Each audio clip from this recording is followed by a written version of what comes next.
What is going on, everybody? Well, today is the day, finally, to put the pin officially in 2023 and cap it off with the Mondo fat-ass-sized video of ranking all 121 new release films that I saw last year.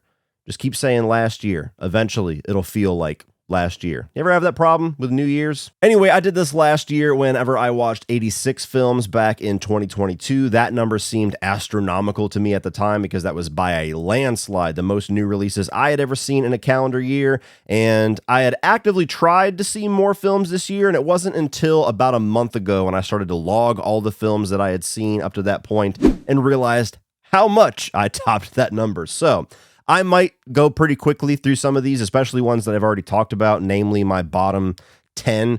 I've already talked about them a number of times, but I have my top 10 worst, my top 10 best, my most surprising and disappointing. I have ranked just the comic book films, and I have ranked just the horror films of 2023. I'll put all that in a playlist that you can check out right here if you want to check out the more sample size videos. I understand, long 3-4 hour videos aren't for everybody.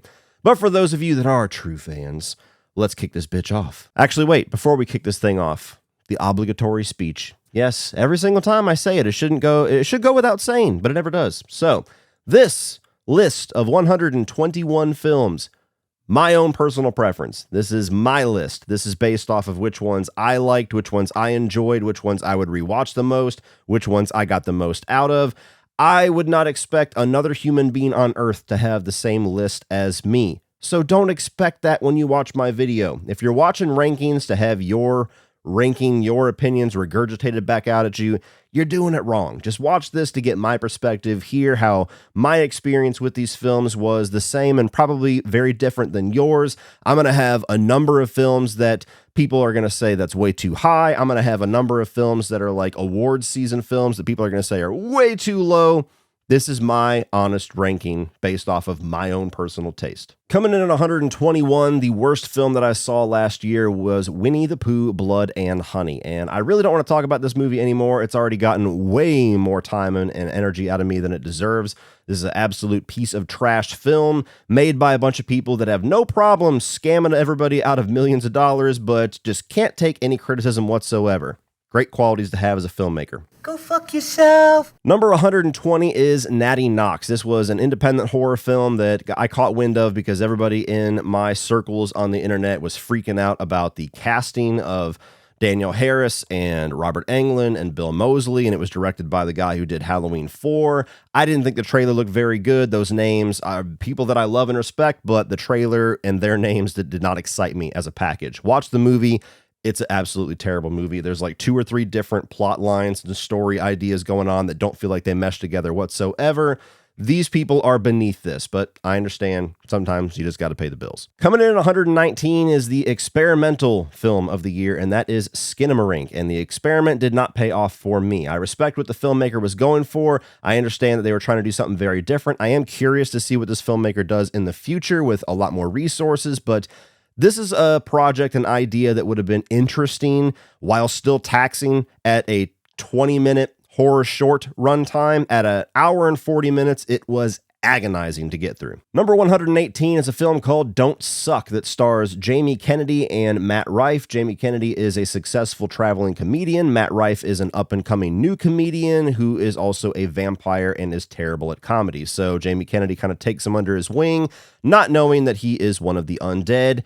It's not anywhere near as funny as you would hope it would be. It's not scary or does anything interesting with the vampire stuff. I was shocked at how bad this movie was, and it actually pained me to say how bad it was because I love pretty much everybody involved with this movie, but bad day at the office. Number 117 is the newest take on Children of the Corn. This was a remake that was shot like 3 or 4 years ago and sat around collecting dust on a shelf, and when I walked out of the theater, I realized why, because even though this is easily a top 3, top 4 Children of the Corn film, if you've seen the rest of the franchise, that is not a high bar whatsoever. In fact, it's just laying on the ground. Coming in at 116 is a movie called Fear. Now, I didn't know what this was when I walked into it. I was curious why nobody was talking about it. When I walked out, I knew exactly why nobody was talking about it because the storyline is just something we've seen 1,000 times before, and they do absolutely nothing interesting or new with it. A bunch of people in an isolated incident where fear and paranoia starts to take over their minds and they see a bunch of weird shit. Seen it before, seen it much better. Coming in at 115 is Nefarious. If you're in the mood for a Christian propaganda film that is going to sit you down for an hour and a half and shout at you through a megaphone about their thoughts on abortion and euthanasia and the death penalty and the state of modern society, then by all means check this thing out. I don't particularly like being preached at by any movie, whether I agree with the message or not. Number 114, The Exorcist Believer. Well, I am absolutely not a believer. I was not really all that excited for this. I was not convinced this was a good idea from the time that they announced it, and the final product absolutely convinced me that what I was smelling was correct. This is a movie that starts off decent enough and quickly devolves into some of the most cynical and lazy cash grab filmmaking that I've ever seen. Absolutely disrespects its main character, or its legacy character rather. It disrespects the legacy of the original film. What a way to be a legacy sequel than to shit on the movie that you're borrowing the legacy from. You suck, you jackass. Number 113, Expendables 4.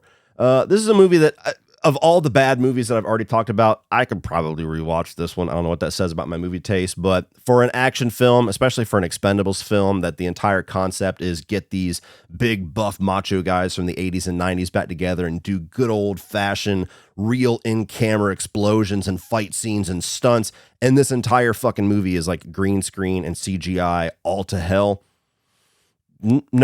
No, don't do this ever again. Number 112 is one of the bigger swings and misses of the year, and that is Hypnotic. This is the latest film by Robert Rodriguez, and it stars Ben Affleck. I admire the fact that they go for something bold and interesting here, but my God, does it just crumble all the way to the ground as soon as they start pulling all these twists and turns and reveals, of which there's a plenty. And each twist makes less sense than the previous one. It's a movie that starts off interesting. You're very intrigued on where things are going to go. And then eventually when you start to see where things are going to go, you're like, can I just get the movie that I thought this was going to be in the first 30 minutes? That would be better. Number 111 is A Creature Was Stirring, another movie that I admire the ambition, but the potential of this movie and the potential of the script is just absolutely choked out by the, I'm doing it up here, absolutely choked out by the low budget of this film. It just doesn't have enough to support what they're trying to do here. And by the end of it, I do feel like the script itself is a bit overambitious because the ultimate reveals just kind of take away anything that was working about the first couple acts of the film. 110 is 65, one of the bigger disappointments of the year. I saw this in a double feature with Scream 6 with my buddy Charles from Williscredia, and after we were really disappointed with the third act, especially of Scream 6, we were like, please, 65 be great. And 65 was so mind-numbingly dull that it actually made Scream 6 look better in hindsight. So, I don't know. Scream 6, you owe some favors to 65. How do you fuck up putting a very capable movie star, Adam Driver, in a situation where you have guy with futuristic space weapons against a bunch of dinosaurs? How do you fuck that up? I don't know, but they did it. 109 is The Nun 2. Not much to say about this one that I haven't already said about the first film. It's just one of the more generic and dull and lifeless attempts at studio horror filmmaking. I had a lot of people tell me that this was a much better effort than the first film. I don't know what film they saw. Maybe this is better than the first, but not by a wide enough margin to even mention that. So very boring, very dull. You can look at the poster and tell everything about this movie. Number 108 is We Have a Ghost, a movie that I would have never thought would be this low on the list because it's a fairly harmless film, but it was a massive disappointment. I really like Christopher Landon. That's the guy that gave us the Happy Death Day series as well as Freaky. I really like David Harbour, who is playing the ghost here. And somehow the concept just absolutely wastes all the talent of everybody involved. How do you have David Harbour, one of the more charismatic leads or actors that you could have in your movie, and you give him a role where he can't speak? That in and of itself just crumbled this movie. It was incredibly disappointing. 107 is It's a Wonderful Knife. As I just said with Christopher Landon's films, big fan of Happy Death Day 1 and 2, big fan of Freaky. I really enjoyed Totally Killer from this year. It's way higher on this list. And so I was really looking forward to It's a Wonderful Knife. This whole take a classic film and mix it with a slasher model has been very successful for me so far. This one didn't work whatsoever. It takes the It's a Wonderful Life concept where you have a character with an existential crisis that wishes they were never born, and then they get to see a vision of what everything would be like if they were never born, only there is a serial killer whodunit plot mixed up with all that. The problem is that the movie, as well as the trailer, tells you who the killer is way, way, way early in the movie. I'm talking like the first 15 minutes, and so the whodunit aspect is gone. And the rest of the film just hinges on this character, of which they do a terrible job at getting us to understand why she is having an existential crisis and what exactly we're exploring with this character. By the end of it, it feels like there's about 3 or 4 different ideas that they're trying to hammer home here. There's a coming out storyline and all this other stuff. And any one of them would have been a really interesting movie and an interesting story if they had just committed to that one. But as is, it just feels like a bunch of scattered ideas that does not come together for a satisfying film. 106 is You'll Never Find Me. This was a film that I saw at Fantastic Fest that will probably release wide at some point this year, but it is a 2023 release, as is all the movies that I'm going to be talking about from Fantastic Fest, whether you've seen them yet or not. That's just the weird thing of how movie dates work. But You'll Never Find Me, a movie that is well made, but especially at the time in the festival that I saw it, was my least satisfying experience at the entire festival. This was on like day 6 or day 7 of the 8-day festival. I've already seen like 20 something movies at this point, and a lot of them are really slow and meticulous, and this was just not a movie that I was in the mood for by this point. It was very slow, very deliberately paced, where you have this guy sitting in a double wide trailer, a girl knocks on the door trying to get away from this storm. There's like this gigantic monsoon outside. And so you have 2 characters locked in this isolated setting, and all throughout the movie, they keep having these conversations that makes you think that one of them is up to something, which is an interesting premise enough to have a movie like this, a little bottle film, but the movie tries way too hard with the dialogue to get us to keep thinking that one of these characters is up to something by having the characters talk in ways that human beings don't talk. And by the end, the ultimate reveal wasn't really all that satisfying to merit the journey. So, well-made film. Most people who are interested in that concept will probably like it, but for me, my least satisfying experience at Fantastic Fest this year. Right above that at 105 is another film that I saw at Fantastic Fest, but it was actually after I had arrived back at home and I watched it online with the Fantastic Fest at Home app. It was a movie called Bark, which essentially has this guy who wakes up in the woods. He is tied to a giant tree and he has no idea why he is there. And eventually this guy wakes up and there is this stranger that has just made camp right next to him, which obviously means he is probably the one that's strapped into this tree. So the whole film is like an hour and a half of wondering what this guy did to make this other guy strap him to a tree to leave him for dead.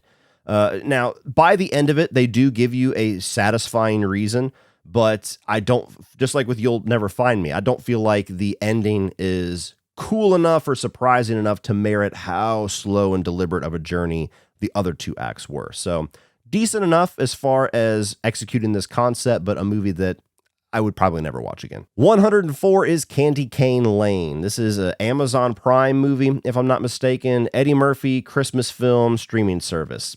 I don't think you really need to say too much more to get an idea of what to expect from this. I watched this with my daughter, and I swear to you, when the credits rolled, I feel like somebody like from Men in Black came up and neuralized me. I forgot everything that I had just watched. Eddie Murphy is trying to have like the best decorated lawn in his neighborhood, and so he kind of inadvertently sells his soul to this evil little elf to get this badass decoration and doesn't realize it, and then he's got to go collect rings to get his soul back. But it just doesn't have any of the charm of a good classic holiday movie. It doesn't have any of the charm of good classic Eddie Murphy, what movies over the last 20 years have. So it instantly forgettable. 103 is Silent Night. This is the latest John Woo American action film, the first in like 20 years, the first since Paycheck. And I'm a big fan of John Woo's American films, even the ones that people make fun of, like Mission Impossible 2. I agree with the issues, but I still have fun with it. So I was looking forward to this. I love Joel Kinnaman. He's one of my favorite actors that I just feel like is completely underutilized or poorly utilized within Hollywood. To me, he's got A-list talent and just hasn't really been able to show it yet. And part of it's because I think he chooses some pretty bad projects, this being one of them. You have a father whose son is murdered on Christmas, and then he is shot in the throat and loses the ability to speak. And so this movie kind of shows the next 365 days where he trains to go and take out the gang, the cartel that led to his son's death. The action is okay, but it's not really that impressive by today's standards, especially in the same year that we get some of the action films that are significantly higher on this list. That they would have been cool in the mid 2000s, the early 2000s. They're pretty generic by today's standards. Beyond that, Joel Kinnaman does everything he can with this concept, but having a main character that can't speak and choosing to extend that gimmick to all the other characters in the movie, making them just choose not to speak to have a dialogue-free gimmick, that killed the movie for me. It was just weird and awkward and stupid every single time you're in a situation where one of you motherfuckers can talk.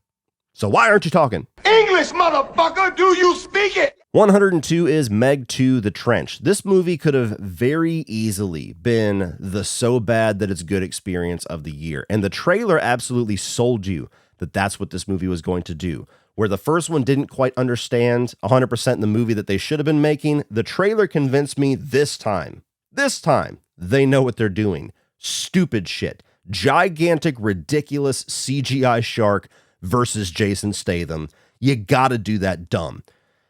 And unfortunately, the only part of the movie that gives you that is like the last 20 minutes. The trailer is basically all third act. The rest of the film is a collection of ripping off other films like Underwater and some others that are just, it's almost blatant.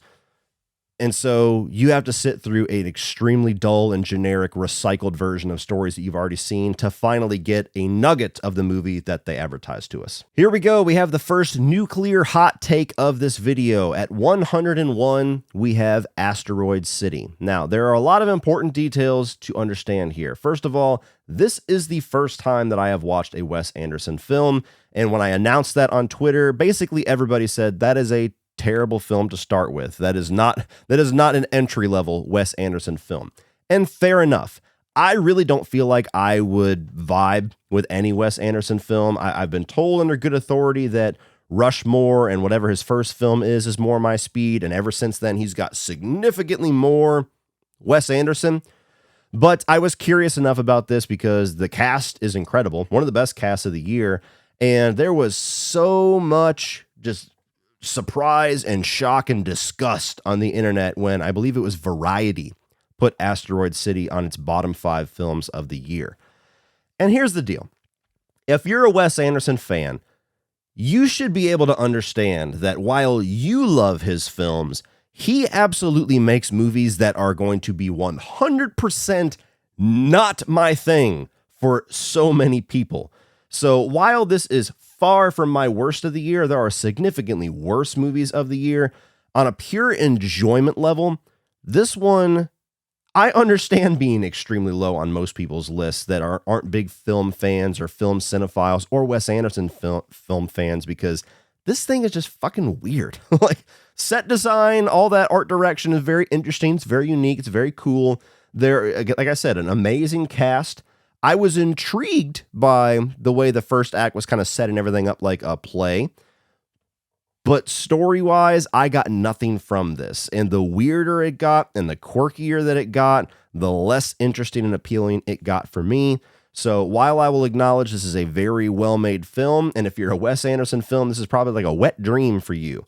For me, did not enjoy it whatsoever. I don't think so. Coming in at 100 is a film called Inside, starring Willem Dafoe. And this is a movie that I was very intrigued by because I really like these tight little isolated situation movies when they're done well. And what you have here is Willem Dafoe is a professional thief. And while he is trying to rob this very high-tech, high-rise apartment, he gets locked inside of it. And so the movie is showing his journey of trying to literally survive in this apartment that has no food, no running water or anything, and nobody can hear him. Nobody knows that he's there. And so that sets up a really interesting premise for a film, but this takes a very slow burn approach to all of that, and also gives Willem Dafoe maybe 10 lines of dialogue for the entire film.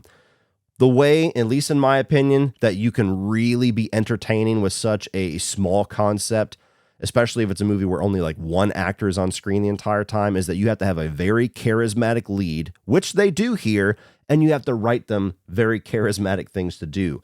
And they don't really do that here. It's just about quiet survival. And by the end of it, without saying too much, you don't even really get so much of a conclusion to what is happening. It's more just suggested. And after the very slow, deliberate journey that this was, that is not the type of ending that would have satisfied me. So while it's very well made for the type of movie they're going for, again, like with Asteroid City, just did not enjoy it whatsoever. Number 99 is another film I saw at Fantastic Fest, and it is called Triggered. I believe this is a Filipino film. Do not quote me on that, but I'm pretty sure it is. And there were like 3 or 4 movies that I saw during that week that were kind of going for this same thing. It was like this country's version of Raid or this country's version of Die Hard. So what you have here is you have a soldier that has PTSD from his squad getting killed in the beginning of the movie, and he's a security guard in this parking garage, and this like criminal element comes in, and he has to protect these 2 kids, and every time violence happens, he gets triggered, and so you'll have these explosions of hyper-violence and blood and guts and heads exploding. That type of stuff was done very well, but this was like the 3rd or 4th. This was the last out of however many of these types of movies that I saw at Fantastic Fest. And so that type of experience just started to feel very, I would say unappealing, but just less rewarding than it would have been if I had saw this earlier in the festival. So well done, but I had enough of that meal for a couple of days. 98 is VHS 85. Now, I have only seen 3 of these VHS films. I've seen the original. I have seen VHS, I believe it was 99, whatever one came out last year, also played at Fantastic Fest, and this one. And for the 2 years that I've been to this festival, this is always a midnight movie. It closes out like the 3rd or the 4th day of the festival. And so that might be one of the reasons why I haven't had the best experience with these movies, is that I'm just exhausted by the time I get to it. But this one in particular, a lot of it was pretty grating for me. The first short you have where the people are attacked on this lake and then they realize that they're undead, that was fucking awesome. And I was like, holy shit, that's really cool. And then it just stops. They just stop the short and they go to something else right when it starts to get interesting. And I was like, what the fuck? No, go back. Then you get a couple of shorts that are decent. There was one with a girl like doing a VR demo that I thought was just agonizingly annoying to the point where I almost got up and left because it was giving me a headache. Eventually they come back to that short that I enjoyed from a different perspective, but I didn't feel like it was as satisfying or as interesting as the perspective that we had in the first part of it. So I really only liked maybe 2 shorts out of the 5 that we got here. So this one of the 3 that I've seen so far is my least favorite. This is a franchise that I've always been told VHS 94, whatever the other one in the 90s is, and VHS 2, coincidentally the 2 that I have not seen, are the best, and to avoid VHS Viral, but this is just an okay franchise to me. I don't think that what they're going for completely works for me. 97 is a movie called Plane, and this is, well, the most plain action film that you're going to get all year long. And, you know, Gerard Butler has carved out a nice little legacy in Hollywood right now as kind of the throwback 90s action guy. You know, he's got things like Den of Thieves and Cop Shop, and, you know, he's very reliable for these like 3.5, 3 3/4 star action throwback movies, and he does it very well. So I was looking forward to checking this thing out just purely because of his name. But the movie is just kind of vanilla. You know, you got a pilot that has to land this plane in emergency in this very, you know, war-torn territory where there's just a bunch of cartel members that have taken it over. You have a prisoner in the back played by Mike Coulter, and they eventually have to team up to save all these passengers from the gangsters. I mean, it's a decent enough premise for a good action film, but there's not much action in it. Neither of the 2 characters that these 2 leads are portraying are particularly interesting or have too much charisma with each other. And so it's just okay. Like, this is a movie that if you popped on and you watched on like a lazy, rainy Sunday and you just, 90 minutes wanted to kill watching something, it'll do for that. But it's not worth much else than that. Number 96 is a movie called 100 Yards. This is another Fantastic Fest film, and every year, or the 2 years that I've gone so far, I let Uncle Sean talk me into going into a couple of martial arts films. He really likes that genre. I've never really been too keen on it. I didn't grow up watching it the way that he did, but to have a little bit of a variety to my festival experience, I usually go in with him and watch a couple of these. And this year we watched way more of them than we did last year.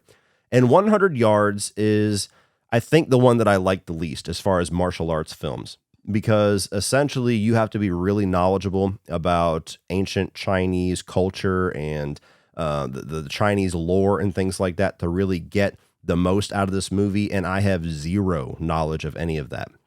The choreography and the way that they shoot and execute the fight scenes is really well done. They're pretty epic scale.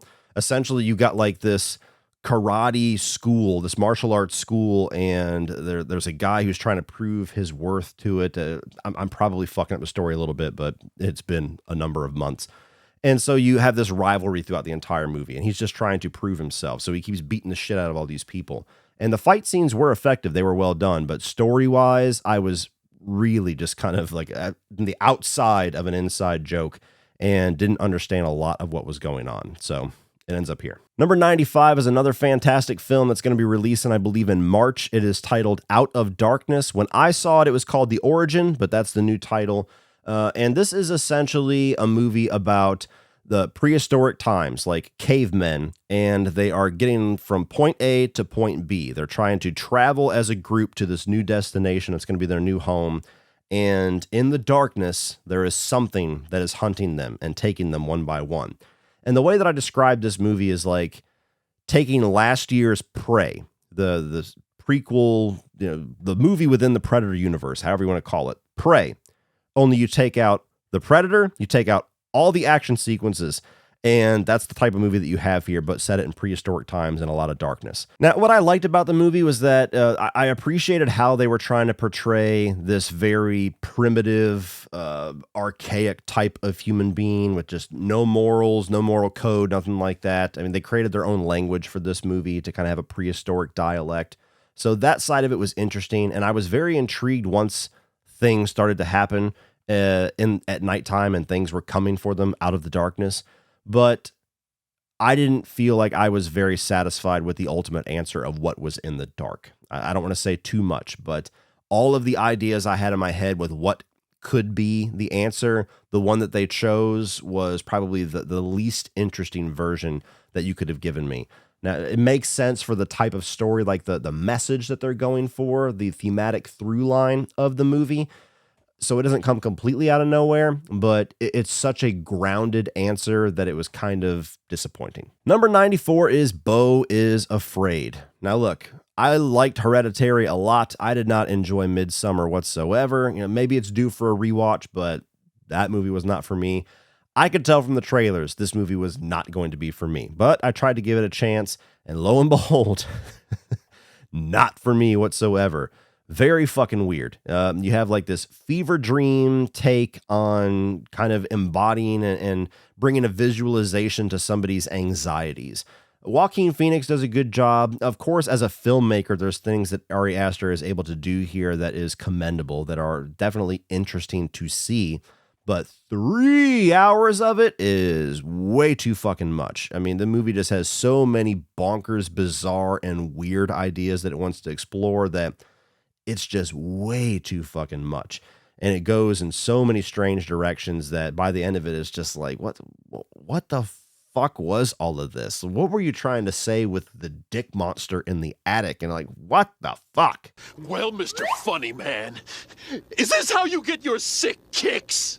What? It's just an ordinary crabby. Oh my goodness! Number 93 is The Pope's Exorcist. Now, I'm somebody that every single time they release a new exorcism, demon possession type movie, I kind of internally groan because aside from a very select few, the vast majority of movies since the original Exorcist that have gone for this type of storyline have been derivative, have been redundant, and are very rarely effective at what they're trying to do because a movie has already done it so much better. And so when I went to go see this, I was like, another one of these fucking movies.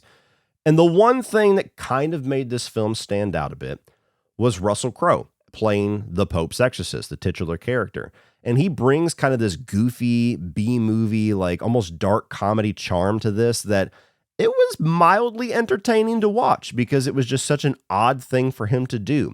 If he wasn't in this movie, this thing would be bottom 15 for me, easy, because it doesn't do anything. Outside of Russell Crowe's character and performance, it doesn't do anything you haven't seen 1,000 times before and seen much better in other films.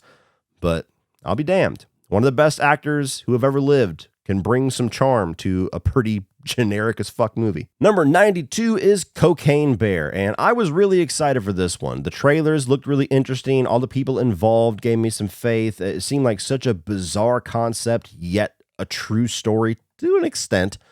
Some details of a true story, at least. That this seemed like this might be like the dark comedy surprise of the year. And unfortunately, it wasn't all that good. I liked the sequence that they showed in the trailer where the cocaine bear is chasing down the ambulance. Like, I had a lot of fun with that. And there were a few jokes in the movie that got a mild chuckle out of me. But for me, it wasn't anywhere near as funny to go that far into the comedic route that they did. And it kind of made me wish that they had taken this a bit more seriously and did more like a very black comedy where things are just going very violent, explosions of violence, almost like a horror take to it, with a few jokes here and there, or just the situations being so ridiculous that even though it's fucked up what you're watching, you still kind of laugh. To me, that would have been the more interesting version of this film. The one that we got just kind of felt like safe modern day comedy, which doesn't make me laugh. 91 is The Boogeyman. Now, there have been a number of horror films that have done a take on The Boogeyman, and I wasn't even sure what this was. I didn't know if this was a reboot or a remake of the Boogeyman films from the 2000s. It turned out this is an adaptation of a Stephen King story, which piqued my interest slightly more. Anytime you put Stephen King on there, I'm like, okay, all right, what you got? And you go and see this.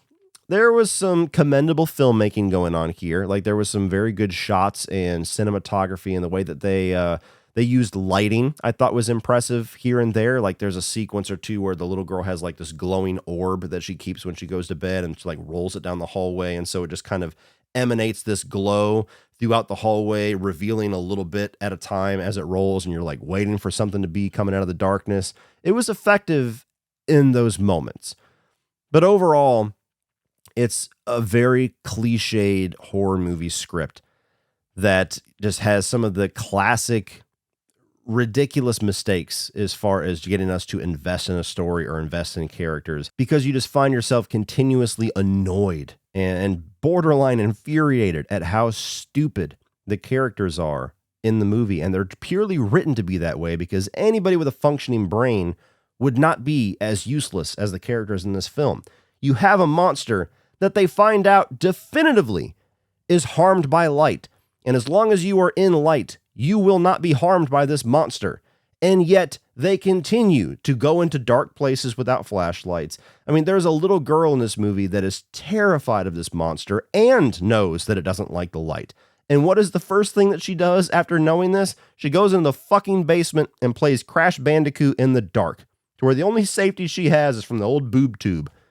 Stuff like that just drove me nuts. Even the third act, where we're going to go take down the monster, I'm like, you're not bringing like 75 fucking flashlights with you? You're an idiot, and you deserve to die. That's what you get, you dumb bitch! Number 90 is There's Something in the Barn, and of all of my Fantastic Fest picks, I think this is the one that I am most confident that I would have enjoyed significantly more if I had seen it earlier on in the festival. This was the last film that I watched from the festival. Also was at home with my daughter using the Fantastic Fest at Home app.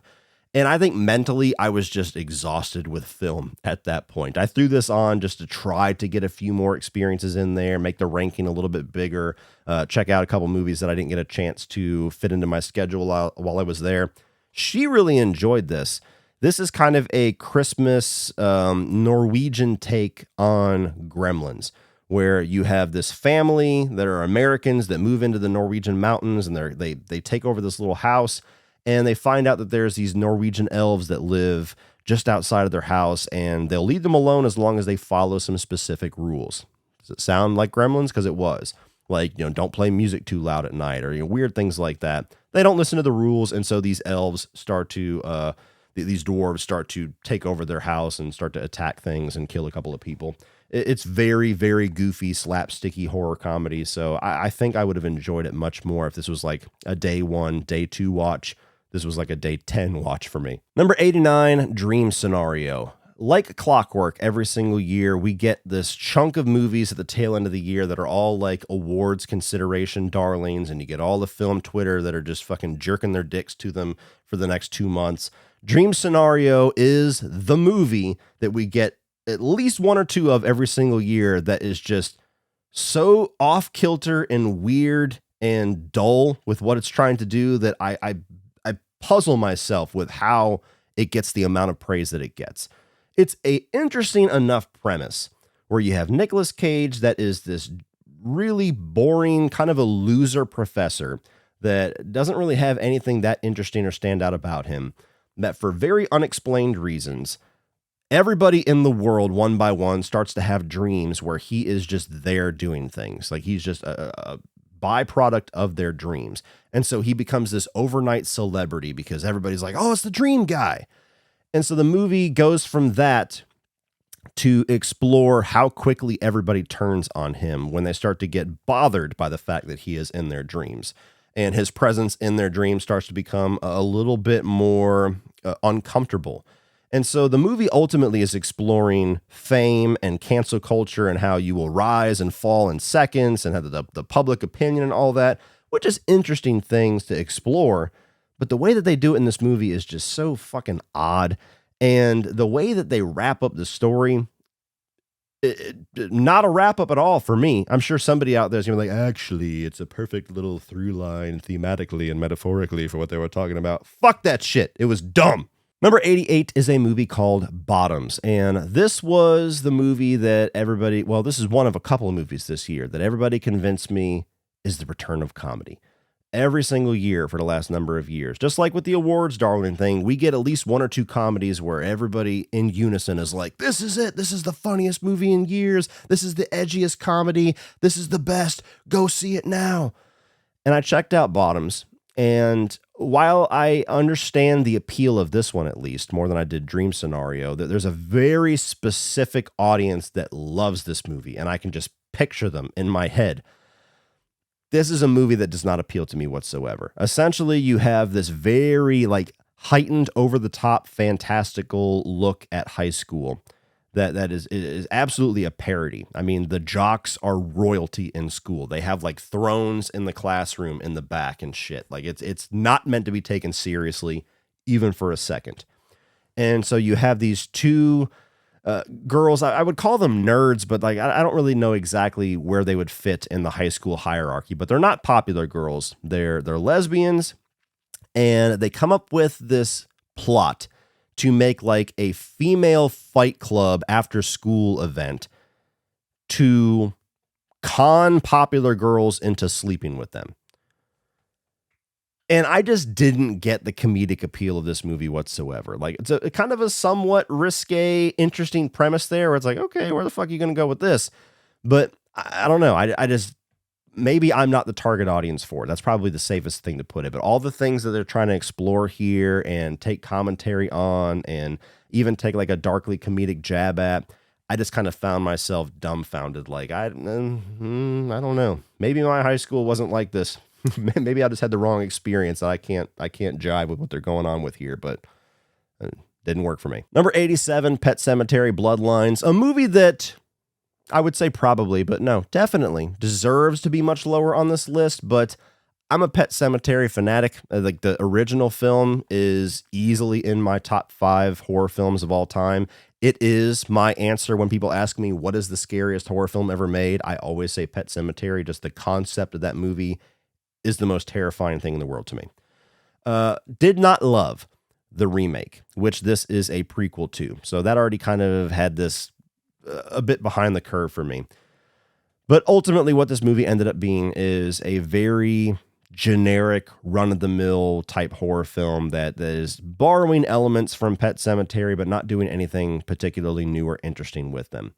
I still had a decent enough time with it just living in the Pet Sematary world. It's the only reason why it is this high, even though it's still pretty fucking low on the list. That gets a little bit more enjoyment factor out of me personally.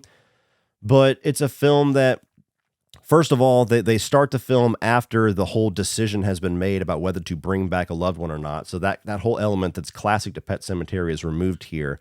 And you're following a younger version of Judd that is the most bland and vanilla take on this character that we have ever seen. A capable enough actor, but just doesn't have any quirks or standout personality traits that you have to have with the character of Judd. He's just regular leading man guy. And by the end of it, it kind of devolves into like an action zombie thriller, which just feels odd in the Pet Sematary world. So it's a movie I didn't have a whole lot of anticipation for, while I was curious just because of my Pet Sematary fandom. The movie was pretty much exactly what I would expect it to be, and that's not a compliment. Number 86, Shazam! Fury of the Gods. In a year full of just very empty superhero experiences, this one was my least favorite of the year. Now, like on paper, it's not terrible. Like if I had seen this in another context, in a different year, in a year where it wasn't public knowledge that the DCEU was ending, maybe I would have had a softer reception to it. But as somebody that really enjoyed the first Shazam, it just felt like a lot of the magic of that first film was missing here. I didn't feel like Zachary Levi's performance as Shazam matched up well with the actual kid that he's supposed to be portraying. The kid is just much more older and mature than what Zachary Levi is doing. So that was odd for me. The two villains here, Helen Mirren and Lucy Liu, very generic villains. There's a plot twist attempt with the identity of this other girl that Zachary Levi's foster brother meets that was obvious as hell. The writing was on the wall with that for the moment that character showed up. And the action is just, flying cape versus flying cape. And they just punch each other in CGI and green screen. So I don't know. I need a break from these types of movies desperately. I watch all of them. And this year especially was just a fucking chore to get through. So I really hope two things. One, that this year, 2024 is a sizable enough break from these types of movies, since we're only getting a few of them, that kind of gives me a second breath that I need for 2025 and beyond. And two, is that the filmmakers that made all of the box office failures in the comic book genre this year look at what is happening and don't make these mistakes anymore. Speaking of, number 85, we have the Marvels. And look, Marvels, Shazam, I mean, you might as well tie them. They were both equally just kind of bland and empty experiences. I think the Marvels had slightly more interesting characters. But the problem with this film, which I knew months in advance was going to be an issue for not only me, but many people, is that it's a sequel to way too many things. It's a sequel to Captain Marvel. It's a sequel to like 3 Disney Plus series. Plus there's some other stuff going on. So this is the first movie in MCU history where the movie-going audience as a collective said, fuck that, we are not doing homework to watch your movie. And so this became the lowest performing MCU film to date. And there are very obvious reasons for that. Yes, Nia DaCosta got treated like shit. Yes, this is not the worst piece of gutter trash that has ever come out in comic book cinema. Nowhere near it. It's fine. So there's definitely a lot of reactions in the negative column that are way overblown for this movie. But all of you guys trying to defend this as some modern classic that's misunderstood and treated poorly, get the fuck over yourselves. This is a generic as fuck comic book movie that there's no question. There's no question why it failed. Captain Marvel was a more interesting character here, but it feels like we're missing a lot of her story from the first film to here because her transition of character just kind of feels sudden. So she still feels kind of at arm's distance from us. Miss Marvel is the most entertaining character and the most charming character of this movie, but I, like many people, did not watch the Miss Marvel show, so I had to play catch up with this character. The other character, Monica Rambeau, she's fine, but she was barely a side character in WandaVision, and she's far from the most interesting character here.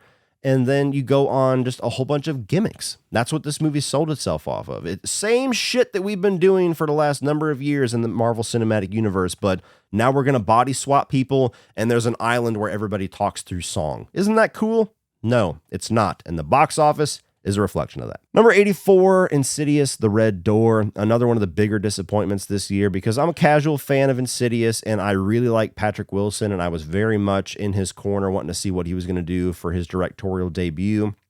I was a little confused about why we were going back to this family because to me, their storyline was wrapped up and there was nothing more to do with them. And by the end of it, that ended up being the main problem of the movie, is that while I do think he does a good job at directing the film and formulating scares and some tense sequences, the story of the film is the two main characters, the father and the son from the first two films, rediscovering the events of the first two films.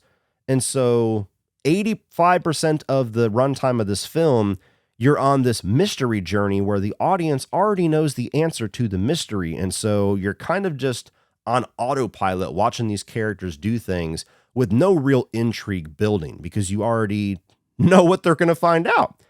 Then you finally get to the third act where we get past that. We start to get a little bit of forward momentum with the story. They start to push things into new territory. And they essentially just give you a version of the third act of the first Insidious, only instead of the son being trapped, it's the father.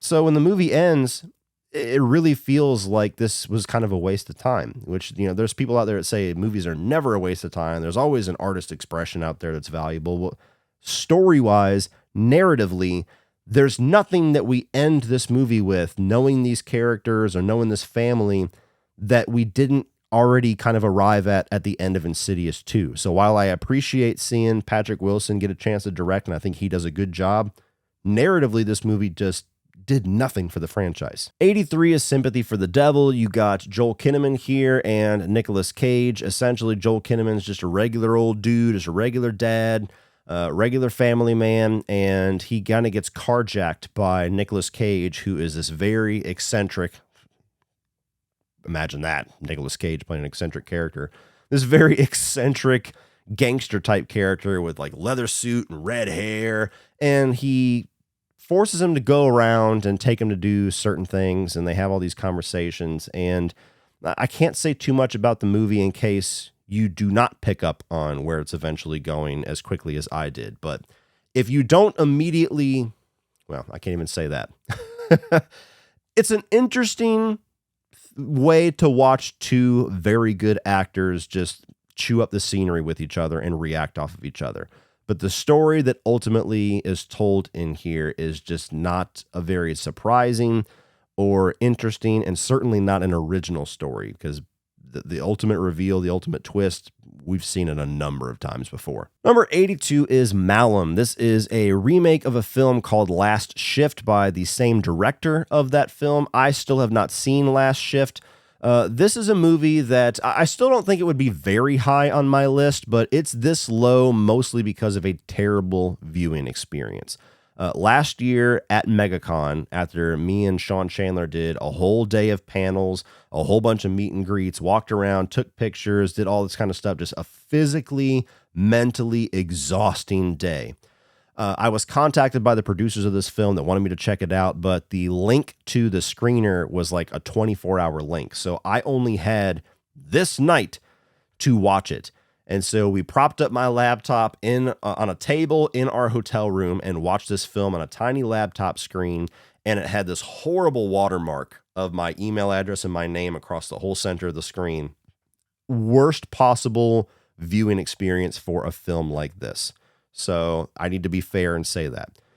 But ultimately, the movie, I don't think is really a movie that would be much higher anyway, because you have a cop that is taking the last shift at this police station that's going to be demolished, I believe. And she's the only person, locked overnight into this place. And a lot of weird supernatural things start to happen that have ties to this religious cult and the death of her father and all this stuff in her past that starts to come and bleed into her consciousness.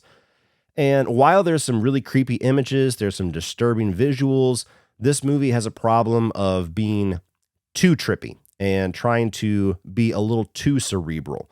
Because I'm somebody where if you have a movie that is playing with whether or not what we're watching is real or is like a fabrication of reality or some kind of a a dream or a fever dream. And you never quite know what you're looking at, if that's real or not in the character's head. When a movie does that too much, I get disengaged from it because I'm like, I can't keep up. I don't know what the fuck's real, what's not. I don't know what to pay attention to here. I don't know where to think ahead here. Like, I'm just on a carnival ride here, and wherever it goes, it goes. And that was the experience that I had with Malum. By the halfway point, it was just starting to get way too mile a minute with just things going crazy and weird and wild that it just lost me. My brain hurts. Number 81 is The Little Mermaid. It's fine. It's fine. I saw this with my wife and my daughters. My wife, her favorite movie of all time is The Little Mermaid. She actually said that she liked this more than the animated film. Don't send her death threats, please, because I know that that's some bold words, but this movie does work for a lot of its target audience. I'm just not that. I've never really been a big fan of The Little Mermaid. I'm not a big fan of most of these live-action Disney remakes. So I went to go see this mostly just to have a night with my girls and my wife, and it was okay. It was fine. Didn't damage The Little Mermaid for me. It didn't do anything spectacularly new or different with it. I was certainly not somebody that was bought into the controversies surrounding the casting of Ariel. I thought that was just so overblown. It was fine. Number 80 is Good Burger 2. Now, I walked into this with very realistic expectations. 90s kids all day long, but I knew the potential of how good this movie was actually going to be was fairly low. And, it was a fine experience watching it with that realistic expectation. I love the original. I still throw it on every once in a while. My kids love it. So they were all really excited to check this out. We all watched it, right before the holiday season started. And I think that Kel Mitchell dialed right back into Ed very well. It seemed like he didn't miss a beat, and some of his physical comedy still works very well here. Kenan Thompson disappointed me quite a bit. And I don't know exactly what the issue was. I don't know if it was just the writing making a mistake of trying to make him the straight character versus the maniacal, crazy, wacky Ed, when he was very much a comedic presence in the first Good Burger, or if it was just a matter of him really not wanting to be there, or not having the ability to dial his sense of humor back to the 90s the way that Kel Mitchell was able to do. I don't really know, but I didn't care for much of anything that Kenan Thompson was doing in this movie. He just kind of felt like he was on autopilot here. The plot of the movie also follows the plot of the first one way too closely. I mean, it's beat for beat for beat the same thing with just a slight modern tweak to all the different plot points. Again, I had a decent enough time with it. I didn't expect much out of this. There was a couple of decent little chuckles. If you're a 90s kid and you love the original, it's worth seeing. Just don't expect a whole lot out of it. Number 79, the other comedy this year that everybody convinced me was going to bring comedy back to the glory days. Joyride. No. Again, I could see the target audience for this movie very clearly. Like, I can picture the person that would watch this and think that this is hilarious. Like, this is the best thing since Bridesmaids. I walked into this as like a date day with my wife, like a month after this thing was in theaters. So I was way late after the buzz had already started to die down a bit. And to me, they try so hard to be raunchy that it's not funny. Like, raunch needs to feel somewhat natural in the situations, with the characters, even within the comedic beat of the movie. And here, every single time that a situation came up, I could just tell where they were going to go by thinking about what's the most ridiculous, gross, or sexual direction that this can go. Like, she's partying with a bunch of her bosses, like the higher-ups at her company, and as soon as she takes the first shot, I was like, she's going to throw up on his face. She's going to do something like that. And lo and behold, that's where it goes, because that's funny, and we haven't seen that in a comedy ever. And when you start to get into the raunchy stuff with like the sexual situations and everything, maybe it's because I'm a guy and this is like a chick flick version of raunch, of like the American Pie experience. It just felt odd to me. Like, when you have one character here that is like so sexually charged with her personality and her dialogue, where she's like, every time she speaks, it's about sucking a dick or doing something, like that's her whole comedic shtick. It's just not funny to me. It just feels forced. It feels like the edge is not there because the comedy is not natural. Now, there's a fairly sweet little storyline going on here about foster parents and finding your real parent and having, your best friend kind of be your family all along. Like, all that stuff was done fairly well, but that's the serious, dramatic side of the movie. The comedy side of it, which is the side I was excited for, the side that everybody hyped me up on, didn't get it. Number 78, another movie that I'm probably going to get some shit in the comment section for it being this low. It was one of the last movies that I watched for 2023, and that is The Zone of Interest. And this is purely based off of enjoyment factor, not based off of quality of filmmaking, because it's a very well done movie. What you have is it's back in Nazi Germany during the Holocaust. And you have this family where the father is like a high-ranking Nazi, and he got his wife and his kids, and they have this little carved-out paradise, this fenced-in house that is right next to a concentration camp. And so the whole movie is basically exploring the horror and how disgusting and horrific people can be with how indifferent they are to just diabolical, morbid shit that is happening right in their backyard. You never see a piece of the concentration camp. You never see, a gas chamber. You never see anything in this movie. It's all in the sound design, and the sound design is incredible. It's them walking around doing mundane, everyday things in their house, in their backyard, while hearing screams, while hearing gas chambers and furnaces going off, while hearing trains come in and out. And so it's all just suggesting with sound what is going on literally right past their fence. And they couldn't be bothered as if nothing is happening. Like, this is just everyday shit. It's like hearing a car go by in my house. I don't think anything of it. And so I think that it's effective at what it's trying to do here, at showing a different side of the evil of that time, not showing it explicitly and not going it with these very gratuitous images and gore and things like that, and just showing how visually horrific it was. This was just showing how evil people can be in carrying on like nothing's happening when the most probably the horrific events of world history is happening feet away from them. So the movie, I understand very much the critical acclaim that it's getting. I also found it to be very boring, and I found it to be very slow. And it's one of those award season movies where I got what it was going for very quickly, but there was still like 2 hours of movie left that's just continuing to explore the same thing. So purely on enjoyment factor, it's this low on this list because there are a very select few people that I would recommend this to, and I absolutely would not watch it again, despite appreciating it. Number 77, the first of Guy Ritchie's films that's going to be on this list, and that is Operation Fortune Rouge de Guerre, whatever the fuck. Operation Fortune, we'll just call it that. And I was very excited for this film. I think this was actually on my most anticipated films list of last year. This has been kind of sitting around for a while.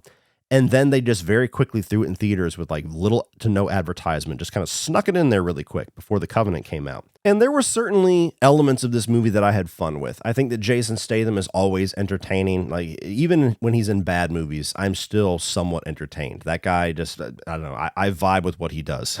And so I like his action spy role here. I think that Aubrey Plaza is really good as kind of his second in command. She brings a little bit of that snarky humor here that she's classically known for. You have Josh Hartnett in here as an actor that is kind of brought into this ploy. He's very entertaining.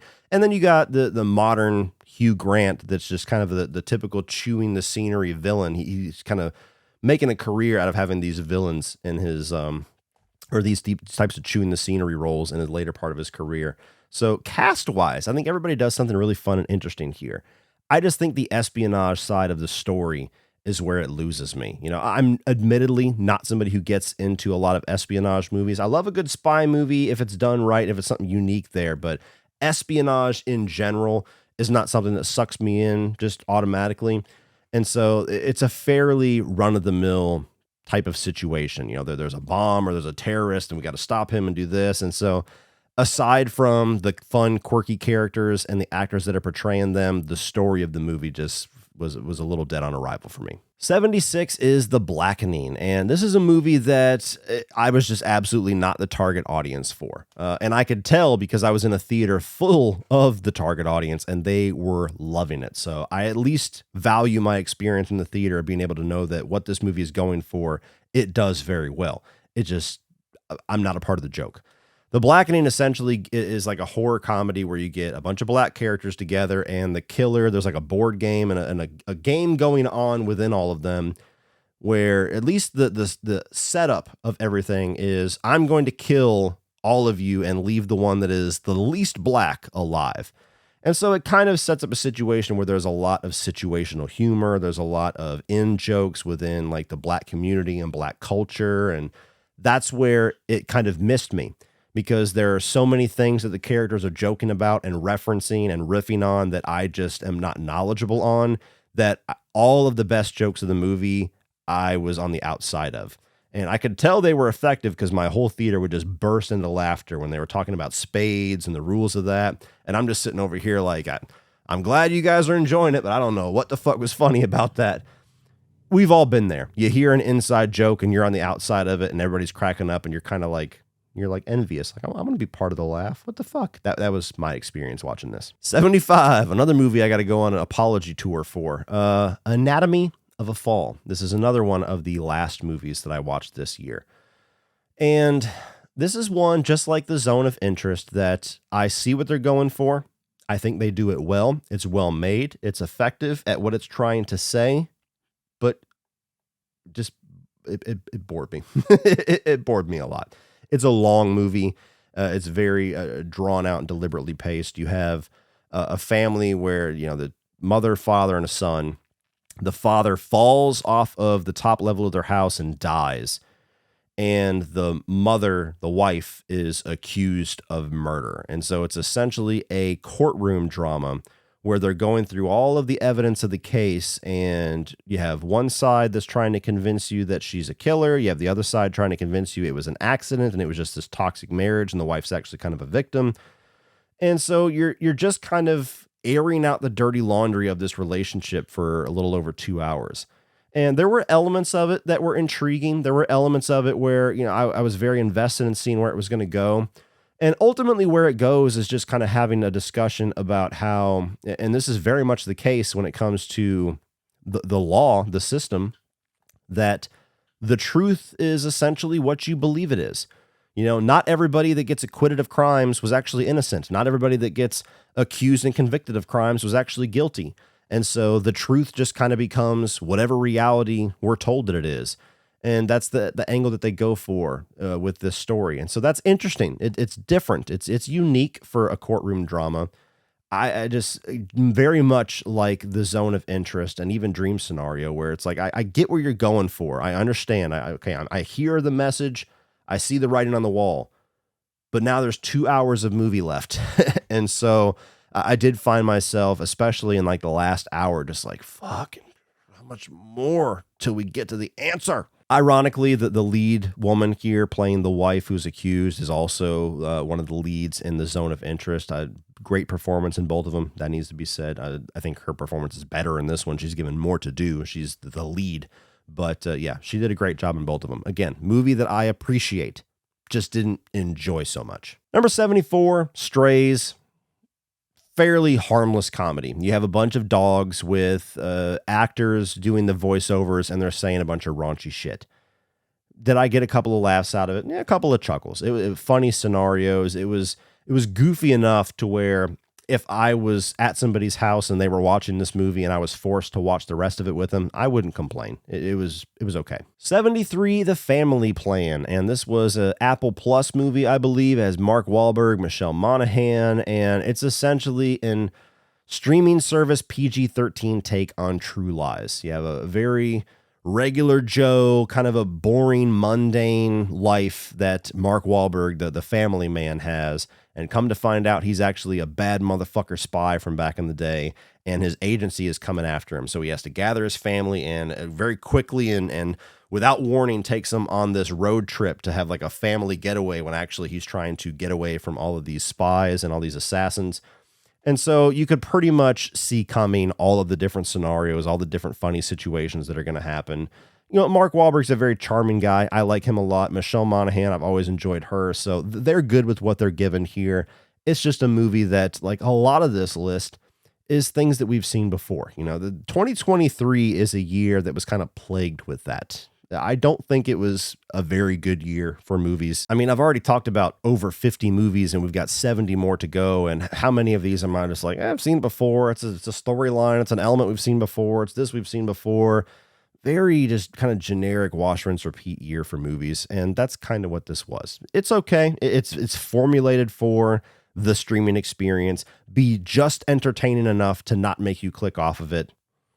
It's not a movie that I hated the time that I spent with it. It just didn't give me anything I haven't seen before and better. 72, Haunted Mansion. Just another one of Disney's big fumbles this year. You have the magic that they were able to capture, lightning in a bottle with Pirates of the Caribbean. And this is yet another take after Jungle Cruise of them trying to one by one take their Disney World and Disneyland rides and make movies out of them. We saw previous versions of this with Eddie Murphy, although I didn't see it. And the trailers for this one looked interesting enough. I do like that ride. It looks like the director very much captured the vibe of that ride, so that's commendable. You have a very interesting kind of strange, I guess would be the best word, ensemble cast here. I mean, you got Danny DeVito, Owen Wilson, and they make a group of characters that's it's interesting enough to watch, but the movie has a bit of an identity crisis because it's trying to be family fun while at the same time be like supernaturally kooky, while also trying to be dark comedy, while also trying to be a little bit of like Disney brand horror film. And I don't think it fully achieves any of those. It's one of those things. It's like a jack of all trades is a master of none. That's kind of the way to define this movie. And so it was a fine enough experience. We're effectively in the it's fine section of 2023. But even my kids, I took all three of them to see this. And I mean, none of them really said anything about the movie when we left. Nobody was like, hey, that was awesome. Or, oh, I can't wait to watch it on Disney Plus in 5 days. Or none of that. They were just kind of like, eh. Number 71, The Last Voyage of Demeter. This is another one of the bigger disappointments this year because I loves me some vampire movies, and we have not been getting very many interesting ones or good ones or horror-styled ones since the stink of Twilight. And, slowly we're starting to get a few more of them. We're getting a couple next year, so I'm very, very confident that movies like Robert Eggers' Nosferatu will hopefully start to get that ball rolling again. But The Last Voyage of Demeter, I was hoping was going to be that, and it just wasn't. This is taking one chapter out of Bram Stoker's novel, the chapter where Dracula is trying to get from Transylvania to, I believe it was like London or somewhere, and it's just the ship's voyage. So you have all these people that are stuck on this ship that are working the ship while Dracula has stowed away on it. And it's a really interesting concept. The creature design for Dracula was very interesting, more so when it's practical. They do a little bit of an unneeded push with CGI here that I didn't appreciate. But the look of Dracula, for the most part, is interesting because he's always in that animalistic bat form. So there's all these little ingredients here where I was like, ooh, that could be a really, really fucking cool movie this year. And it just kind of feels a bit lifeless by the midpoint, and certainly by the third act, because they kind of just go through this cycle of events where people are working during the day and talking about shit that they were talking about back in the 1600s or whatever the fuck this was. And then night falls, and there's one unlucky bastard out in the rain that has to still man the fucking sails, and he's pulling ropes and shit, and there's a lightning flash, and you see Dracula in the background, and then he gets fucking bit. And then the next day everybody wakes up and they're like, where the fuck that guy go? I don't know. And then that happens like 2 or 3 more times before they start to put the pieces together of, oh, there's probably a fucking monster on here somewhere. We should figure out where he is and how to kill this bitch. And how do they choose to kill him? Oh, let's draw him out at night. Good plan. Number 70 is an Indian film called Kill, and this is another one that I saw at Fantastic Fest that will probably be released wide at some point this year. If it hasn't already, I honestly don't know. But this actually is my first experience with an Indian film. It was another Uncle Sean pick. Everybody was kind of, hyping this movie up, and so we decided to go check it out. They were like, oh my God, Kill, it's so fucking crazy, it's insane. and you go and you sit down, and there were two things that worked against this movie. This might have been a good bit higher. One, I was very tired by this point in the festival, which I've said about a number of films at this point, but it's the truth. And two, Sean ditched me to go sit with somebody else up at the top, another one of our Fantastic Fest friends. Yeah, I had to sit all the way in the front fucking row by my lonesome. I know you're watching, Sean. I haven't forgotten. So anyway, me tired, watching a movie that I wasn't too sold on. Also having nobody to talk with it and talk about it and enjoy the movie with kind of held back my experience a little bit. But nonetheless, the movie starts, and for like the first 45 minutes of the film, you know, you have this couple, this Indian couple, and I believe the girl's family that are on this train. And these psychotic killers end up on the train, like these mercenaries or some shit. And a situation happens to where the main character, the boyfriend, has to kick it into high gear and start kicking ass. And the first 45 minutes of the film, it was like, this isn't that crazy. What the fuck was everybody talking about? Like, okay, it's entertaining enough, but like overhyped like a motherfucker. Jesus. And then basically at the midpoint of the movie, 45 minutes, an hour in, you get the title card, kill. Like something happens and then you get the title card, boom. And the whole theater was like, oh, now he's about to really fuck people up. And so the last half of the movie, significantly more entertaining than the first half, because yes, it's just an absolute carnage-filled bloodbath of a dude just fucking up bad guys over and over and over again. And I've said it numerous times, like I'm a big action whore, especially the old school gritty violent ones. So I'm a pretty easy guy to please whenever you have effective action and you know, people getting bones snapped and shit like that. I'm into all that. So this movie probably would be a good bit higher, but yeah, it's just, I think on rewatch, if I ever do rewatch it, maybe it'll be a little interesting to know that that's coming and appreciate the first half a little bit more possibly, but it was good. Again, like I said with Triggered, there was a number of movies that we saw at that festival that was like this country's version of The Raid, and this was India's version of The Raid. Number 69, another Fantastic Fest film, and this is Where the Devil Roams. And this is a movie that's just over an hour long. It's, you know, it's barely feature length, and it was one of the first films that we saw at the festival, if not the first film that we saw at the festival, now that I remember correctly. And it's really interesting. And I think the story of how the movie was made and the people that made it actually makes me like and appreciate it more than I would if I was just judging the movie on its own merits. So you have this Carney family, this daughter and the father and the mother that, you know, they're in this very quirky, dark, kind of macabre looking carnival. And the first half of the film, you struggle a lot with trying to understand exactly where things are going, which is the main thing holding this back. You kind of just seeing them do stuff, and you're like, what's the plot? What's the problem we're trying to solve? What's the forward momentum here? What's the rise in action? Like, I just don't know where we're going. I'm just watching these people do stuff. And then eventually you get introduced to this piece of the story where they start to go into people's houses and very bad things happen, and some very macabre things happen regarding like this spell or this curse that the little girl or that the daughter is able to kind of bring to the parents. And the movie gets significantly more interesting once you understand where they're going. And by the end of the film, like it ends with some pretty shocking imagery, and you're like, what the fuck? Like it was a wild way to kick off the festival. We'll just say that much. But it's made by the three stars of the movie. They're a family of filmmakers, and they self-fund all this stuff. They just live up in New York, and seeing the Q&A with them afterwards and hearing their passion and how they love working with each other as a family and all that, it was very charming to me. And so that kind of made me appreciate the movie all the more than if I had walked out and not experienced the Q&A. So this is on VOD.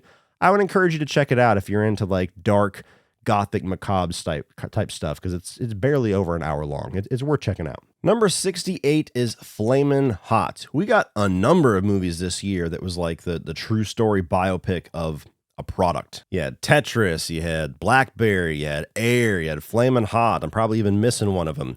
This is a movie I was interested in because I, like many people, I enjoy my Flamin' Hot Cheetos. And little did I know that there was this, supposed true story of how that flavor came about. There's a lot of controversy from the person that the movie is about saying, I invented this and here's the story, and Frito-Lay saying that's a bunch of bullshit, that didn't happen. And so I watched the film, and it's about this guy who's down on his luck. He's like basically a janitor at Frito-Lay. He's trying to make money to help his family out, who are definitely living in a very poor side of the neighborhood, and there's gang activity and everything. And he wants to bring a flavor profile of chips that fit more of the Hispanic side, a lot more, salt and lime and spice, especially, than just traditional Cheetos. And so he comes up with this recipe for Flamin' Hot Cheetos, and it's about his struggle to kind of get it in front of the Frito-Lay higher-ups, and then it becomes this, phenomenon where I would be surprised if that's not their highest-selling flavor at this point. The problem with the movie, especially when you walk into it knowing that it's a contested story, is that it does seem like bullshit. Like, maybe it's true. None of us really will know except for the people involved. But the way that the movie tells the story, it seems very over the top and fantastical, as if it was written to be a movie and not actually true events that happened.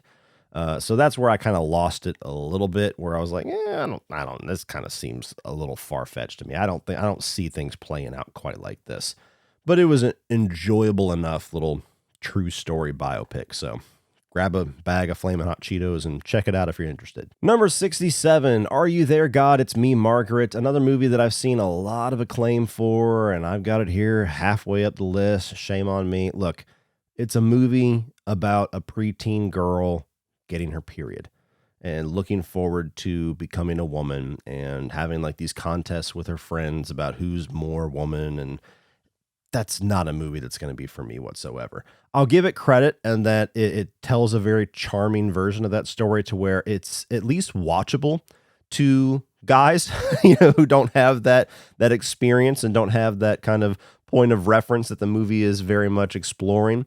I thought the characters were charming. I thought Rachel McAdams was very good as her mother. I love Kathy Bates. She was kind of the reason I was more intrigued to check this out. I didn't know what the movie was about when I clicked play. But yeah, it's a story that it's not for me. And why would you expect it to be? So it's 67. 66 is The Sacrifice Game, another Fantastic Fest movie. Take a shot every time I say that in this video. You will take approximately 25 shots. Sacrifice Game is one of the last movies that I saw at the festival. It was interesting enough. It is on VOD by this point. It came out in December, so you could check it out. And you have essentially two storylines going on. You have these two girls who are like the holdovers in this private school. They're stuck there with a couple of teachers over the holidays. And then you have this murderous religious cult that is killing people and going from house to house. And eventually they descend on this private school. And the movie's got some twists and turns in store for you with where things go. For some people, they're probably going to be effective. For me, the movie showed its hand way too hard in the first act of the film. With just one scene you could have cut out of this movie, and I would have probably been surprised a little bit with where things go. But there's one scene that just immediately tipped me off, and I was like, well, damn, why'd you tell me that? Because now it's obvious where things are going. It was still fun. Like, Mina Massoud is very over the top and campy and just chewing the scenery in this. That's the guy who played Aladdin in the live action movie. So it's worth checking out. It's fun enough. I just wish I could have been more surprised by the third act. Number 65 is The Machine, and this is the Bert Kreischer movie. And I went to go check this out with my son. He's a big Bert Kreischer fan. He actually went to go see him live back in last February and was telling me about the movie because I guess he played the preview in the middle of his stand-up act. And the trailer at least made me laugh. The trailer, I was like, oh, look, okay. And again, I have faith, like the faith that I very poorly put into Don't Suck, that stand-up comedians are kind of the last line of defense for actual comedy nowadays. And if you get them making movies, then maybe we'll get back to some actually genuinely funny fucking movies versus the safe dreck that we've had for the last 7 or plus years. And this wasn't quite that funny. In fact, I think the trailer gave away all its best moments, which, fuck you advertising team. You guys do that to me all the time. You have Bert Kreischer. There's a part of his bit. I'm not personally somebody who's ever watched Bert Kreischer. Maybe I should. But there is a bit, apparently, that's like one of his most famous bits, where he talks about how he went to Russia back when he was in college, and he ended up getting entangled in like the Russian mob. And this movie is essentially like putting a dramatization to that famous stand-up bit. And so you see Burt Kreischer go through this and with his dad, who's played by Luke Skywalker himself, Mark Hamill. And you get into a lot of funny situations. There's a number of moments that I thought were pretty funny. Again, they're in the trailer, like the one where he goes to shoot somebody and it accidentally like kills like 4 other people and he starts like throwing up and shit. That was pretty damn funny. But maybe it was because I'm not familiar with the stand-up bit. Maybe it's because it's just the movie's not as funny as I hoped it was going to be. Maybe it's because Burt Kreischer is not really my brand of comedy. I really don't know.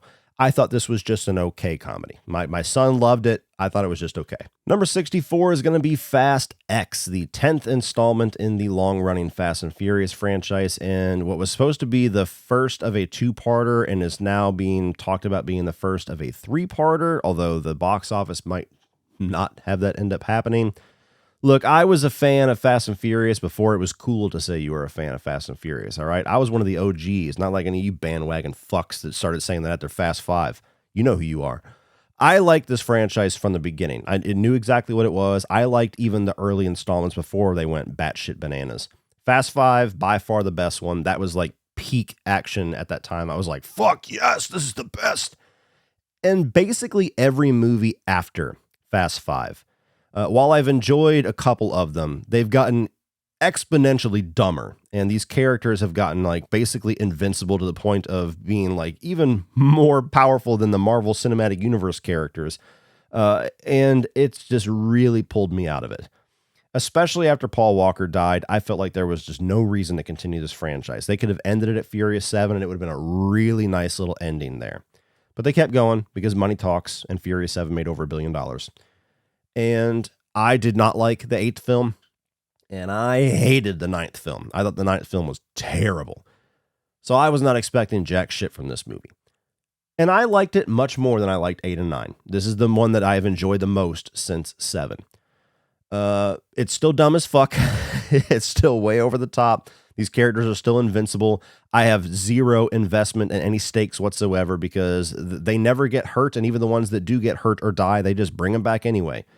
And so it's a franchise that has far, far, far exceeded its expiration date for me, but I can still have some dumb fun with it. And I had dumb fun with this one, mostly to the credit of Jason Momoa, who plays a very fun to watch scene-chewing villain here. Vin Diesel takes himself way too seriously. I mean, when you got him lifting a fucking car with one arm to use it as a shield, get the fuck out of here, dude. Like, those moments, I really get turned off.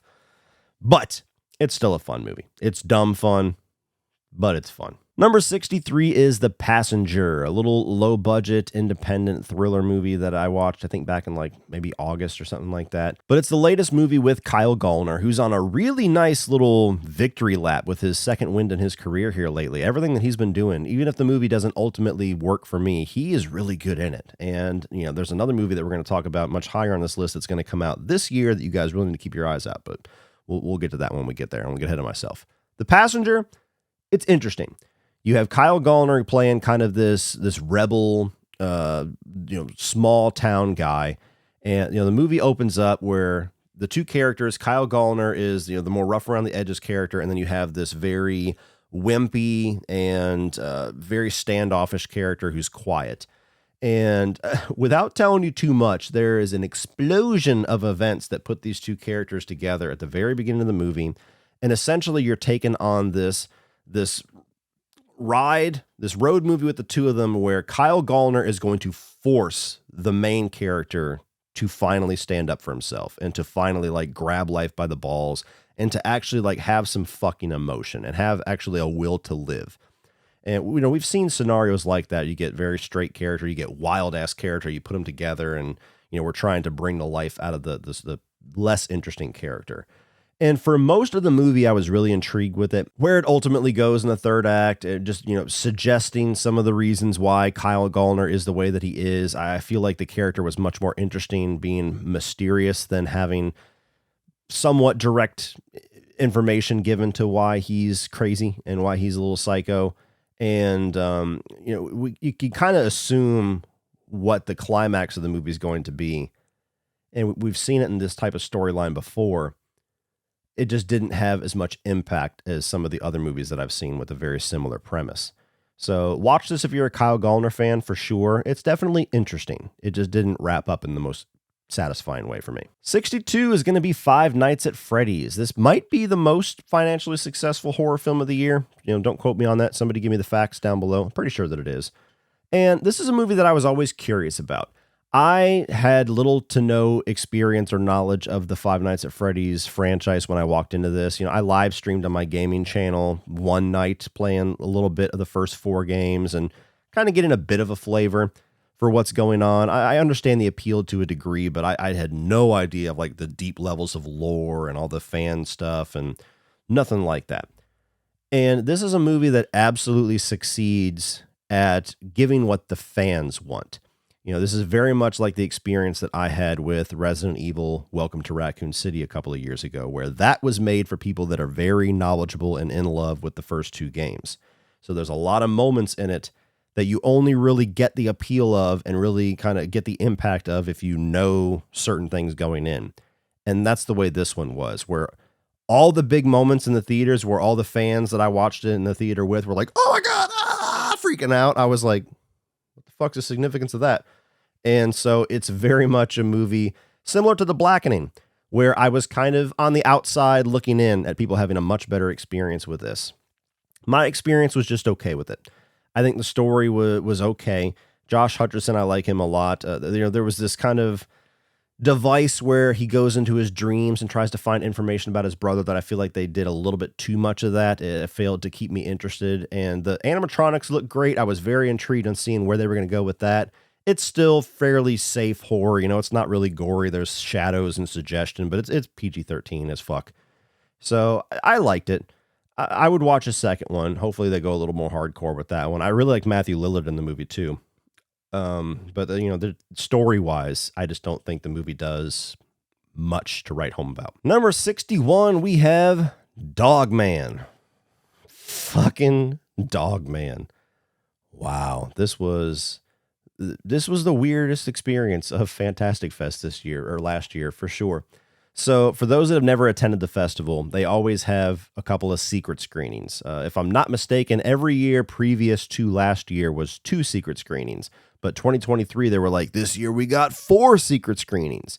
And those are always like the most buzzworthy screenings, because you literally don't know what you're going to see until you have already bought your ticket, or selected your ticket rather, sat down, ordered food, and then they tell you what the fuck you're going to watch. So 2022, it was Werewolf by Night, which is that little, Disney Plus thing, and the Hellraiser remake, which was really cool because we were the only people on Earth that got to see it on a big screen. This year, it was a nightmare getting into the ticketing. Like, they oversold tickets and the app was buggy as fuck. And so I just continuously kept getting locked out of the secret screenings. I was locked out of the first 2 and I was fucking furious about it. And all the festival, there's only 2 left at this point. All the festival, you always have people that are speculating when it's going to be. And the big topics of discussion, ranging from people just guessing to people that claim to flat out know from somebody that works at the festival. You had Saw X, you had Exorcist Believer, you had Five Nights at Freddy's, you had, Thanksgiving. Those are kind of the main 4. You had people suggesting that maybe it was going to be David Fincher's The Killer. Those were the main ones. And people were most sure about Saw X and Exorcist Believer. Nobody, not a single fucking soul, speculated that it could be Dogman. So this is the first secret screening that I actually get into, and I'm so excited. Even though I'm not particularly excited for a couple of the possibilities, I was more so excited that 1, I got into the screening, and 2, the movies that it was most likely going to be, from what I understood, was probably going to be really advantageous for me to be able to get a review out early. So I was convinced, along with everybody I was sitting with, that we were about to watch Exorcist Believer. And this was like a couple of weeks before the theatrical release. So I was like, oh yeah, that's going to be a view monster. That's going to be nice.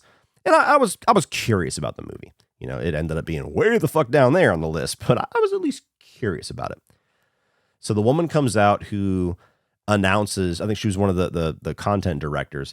She comes out to announce what the movie's going to be. And there was a running joke all festival long that they were going to pull like a big joke on all of us and bring the Paw Patrol movie in as like a bit of a fuck you joke because there was 4 screenings. That they would never do that, but that was a joke that kept getting pulled out. And so she's introducing the movie and she's like, yeah, I was really curious of what I could do to tease you guys of what this is going to be. And I was kind of hoping that I could bring in like 30 dogs with me. Dogs? And everybody's like, yeah, that's cute. Paw Patrol, whatever. And she goes, well, yeah, anyway, so you're going to watch Luc Besson's newest film, Dog Man. And the whole fucking theater was just like, you're kidding, right? And she kept going. And I swear to you, I listened to this woman talk for like another 2 minutes, just waiting for the punchline. Like, just kidding, guys. And then the movie starts. And I sit back and I'm like, well, I guess I'm not going to see Exorcist. What the fuck is Dog Man? And how to describe this movie. Admittedly, the most fun thing about seeing Dog Man was after the festival when me and Sean drove back to his house and both of us tried to explain the plot of the movie to his wife, Jennifer, and her just laughing her ass off at how absurd this thing sounded. That was the most enjoyable part of seeing this movie. But you essentially have this guy who, it's kind of like, it starts off almost like a mob movie. And so the first 15 minutes of the movie, I was actually like really sucked in. I was like, oh, wow. Okay, this might actually be pretty fucking cool. And you have he's a cross-dresser. He's a drag queen. And he has the ability to command dogs to do whatever the fuck he says.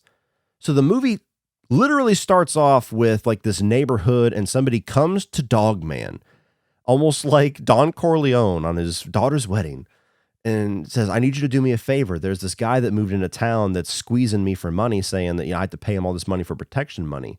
And he's, okay, let me handle it. And he sends in these 2 dogs, one of which to run up and bite the dude in the dick while he's sitting at his table, and the other one to drop a cell phone in front of him. And he picks up the phone and it's fucking Dog Man. He's like, all right, I've heard that you're squeezing these people for money. That's not going to happen anymore. Otherwise, the dog that's underneath the table right now is going to leave with what is inside of his mouth. You understand? And so at that point, I'm like, this is weird, but this might be pretty fucking cool. A drag queen dog commanding mob boss. That is weird. I've never seen anything like that before. That's unique. And almost immediately after that sequence, the movie goes back to his childhood and it becomes like Forrest Gump, where from a young age, he loves dogs. His family are just garbage people. His dad's a piece of shit. And his dad hates him so much that he actually pushes him outside and makes him sleep in the kennel with the dogs. And it's his time with the dogs in the kennel that makes him be able to have this ability to talk to dogs and command dogs. And he ends up getting his spine severed, so he's in a wheelchair. And it goes like through him in his teenage years and in college years when he thinks that he found love. And then whenever he finally discovers his love for drag queens and the art and the singing involved with all of that, it takes like a hard directional turn that the beginning of the movie does not set up whatsoever. And eventually by the third act, by like the last 15 minutes, it gets back to that and pays that storyline off. So the first 15 minutes and the last 15 minutes, it's like, I want the rest of that movie. That would be fucking cool. All the stuff in the middle, you can't take your eyes off it. It's kind of like watching a car wreck, but it's so weird and so quirky and so strange. And like, you don't get any kind of explanation for how the fuck he has this ability. It's very grounded. It's not supernatural whatsoever. And it's just odd. Like it's probably the most unique movie on this list. And I would almost say in a good way if I had seen the rest of that movie that the beginning and the ending had given me, but it was just so odd. And by far like the most memorable experience of the festival, because everybody collectively was just sitting there for 2 hours like, what the fuck are we watching? What the hell is that? Number 60, we have The Wrath of Becky. This is a sequel to, I think, 2021's Becky, where you had the little girl, and it's like a really violent version of Home Alone, where she's facing off against a bunch of skinheads, and Kevin James was the main villain. I didn't care too much for that one. This one I liked significantly more. It's kind of the same concept, only she's older, and she has a dog, and she's again versus like a bunch of white supremacists, and at the head of it is Sean William Scott, Stifler. And I thought he did a significantly more convincing job at being a villain than Kevin James did. So you know what you're getting when you get into this. It's a girl who's going to fuck up these very bad people in violent ways. And I had an entertaining time with it. Again, it's not a movie that's rising for the stars. You know, it's like a 3.5 star experience tops. But I dug, for the most part, what they were going for, and I had a better time with this. And even by the end of it, the things that they are teasing for the potential future of this Becky character, I'm like, hell yeah, I'm in. I'll take another one. Number 59, we have Ant-Man and the Wasp: Quantumania. Now, while this is not very high on this list, I still feel like I need to explain its placement because it's not at the bottom. This was a movie that everybody just decimated when it came out. And don't get me wrong, it's on the lower rung of MCU movies. But I didn't think it was anywhere near as bad as a lot of people were making it out to be. I definitely got some enjoyment out of Paul Rudd and the Ant-Man character and some of the crazy hijinks that character brings. I thought that Jonathan Majors was very interesting and effective as Kang. You know, we might not ever see that character again now, but an odd choice to have him go against Ant-Man and then get his ass kicked for sure. It doesn't exactly sell your impending doom of your next big bad. But for a movie that's just going for this wacky, like obviously CGI vomit kind of experience, I had a decent enough time with it. I feel like this same exact movie released 6 years ago, like phase 2 of the MCU, would have been praised significantly higher because there's a number of movies in those first couple of phases that I always felt were pretty mediocre that everybody raved about before we all had MCU fatigue. So while I don't think this was a great movie, I got enough entertainment value out of it to give it a somewhat positive review, and just didn't think it was near as bad as everybody made it out to be. 58 is going to be Aquaman and the Lost Kingdom, and just like the two comic book films, there are a number of spots lower. You could basically say these are tied. Like I kind of got the same level of enjoyment out of them. Aquaman and the Lost Kingdom, it was okay. If I had seen it years prior, I probably would have enjoyed it more. I wouldn't have been nearly as fatigued with this genre or these types of comic book films, at least. Also, knowing that this was the end of the DCEU, just an unceremonious cutoff, certainly hurt my experience a bit. I liked the first Aquaman. I didn't think this one was as good. I thought it was just okay. You have the main relationship between Aquaman and his brother Orm that I thought it was interesting that they explored that more. However, you also have other characters from the first film that come back, like the villain, Black Manta, that I thought was a giant disappointment.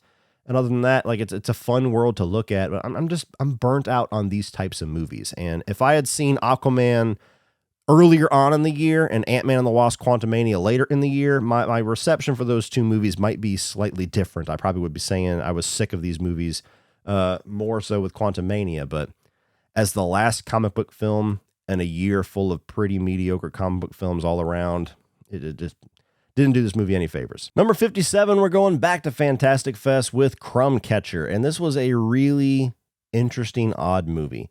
You have a couple that it's their wedding night when the movie starts. They meet this really quirky and kind of uncomfortably friendly guy at their wedding who's working the wedding. They go off to this isolated little cabin or whatever for their honeymoon. And in the middle of the night, this same guy comes to this house. And it's very clearly that there's something off with this dude, and there might be some ulterior motives and some very nefarious plans going on. But essentially, he's so nice and friendly that they can't figure out a way to get rid of him. And eventually it devolves into this sales pitch for this product that he has made called the Crumb Catcher. Literally something that mounts to the side of a dining table when you're at a restaurant, and you pull this little broom out and you sweep the crumbs of your meal away. It's goofy and weird and quirky and enjoyable. It's odd. You know, it's not a movie that I would recommend to a ton of people, but for the Fantastic Fest experience, you expect some very strange movies here and there. And this one was like just the right amount of tense and uncomfortable while also being very like dark comedy strange. So I didn't love the way that the movie wrapped up, the way that it ended things in like the last 10 minutes. It didn't sour me, but it brought my enjoyment of the movie down quite a bit. Otherwise, this would have been a good 10 or 15 spots higher. But it was interesting. I don't know when they'll release this, if it hasn't already been released to VOD, but if you kind of like the sound of that setup, just a quirky little bottle movie with some characters in a very uncomfortable situation, check it out, because I liked it. Number 56, another Fantastic Fest film, and this is called The Last Video Store, and this is a Canucksploitation film. I never know if I'm pronouncing that correctly, but it's a Canadian exploitation movie where this girl, her father dies, and she brings this bag of videotapes back to this store to return them. And in them, there is like this Necronomicon tape. And the guy that runs the store is like a very quirky film nerd that knows all the details about all the different movies and stuff. They put this tape in, and it creates like this portal where the characters and the monsters and everything from these movies, these fake films that exist in this universe, come into the video store, and they have to survive the situation. So you have one film that's kind of like Predator. You have another one that's kind of like a riff on Friday the 13th. You got one that's got like this super over the top kind of cliche action hero who's kind of a dick. And if you're not in on the joke, this is probably a terrible movie experience, because we actually heard from, I think, one or two people before we walked into this. They were like, dude, I hated it. I don't know what was going on. And we were like, fuck, is this about to be rough? And I had a really fun time with it. You know, I knew all the references. I understood all the in jokes, and it's got kind of the meta nature of like Scream to it, where if you're a fan of these movies, you're very much a part of the joke. So I actually enjoyed this a lot more than I thought I was going to. It's got a very specific target audience. So like if you like really low rent, almost like C-level type movies, and you understand some of the cliches and the rules of 80s slashers and 80s action movies and stuff like that, it's worth checking out. It's got a really sharp sense of humor, in my opinion. It's only limited by the budget, and it's such a small setting, just this little tiny video store, that it kind of limits a lot of what they're able to do with these monsters and characters coming out of these tapes, because it's like literally one room. The video store is about as big as this studio room, so that hurts it a little bit. But the concept, I think, is strong, and the humor, I think, is strong. Number 55, we have Rebel Moon Part 1, A Child of Fire, the Netflix cut. I'm so fucking sick of having to talk about Zack Snyder films in two different capacities, the theatrical release and then the Zack Snyder cut. Just release the fucking Snyder cut. Anyway, this is the latest project by Zack Snyder. Very much a love or hate director, and I am pretty far into the love category. I don't love everything that he's done, but when he does things that work for me, I really enjoy what he brings.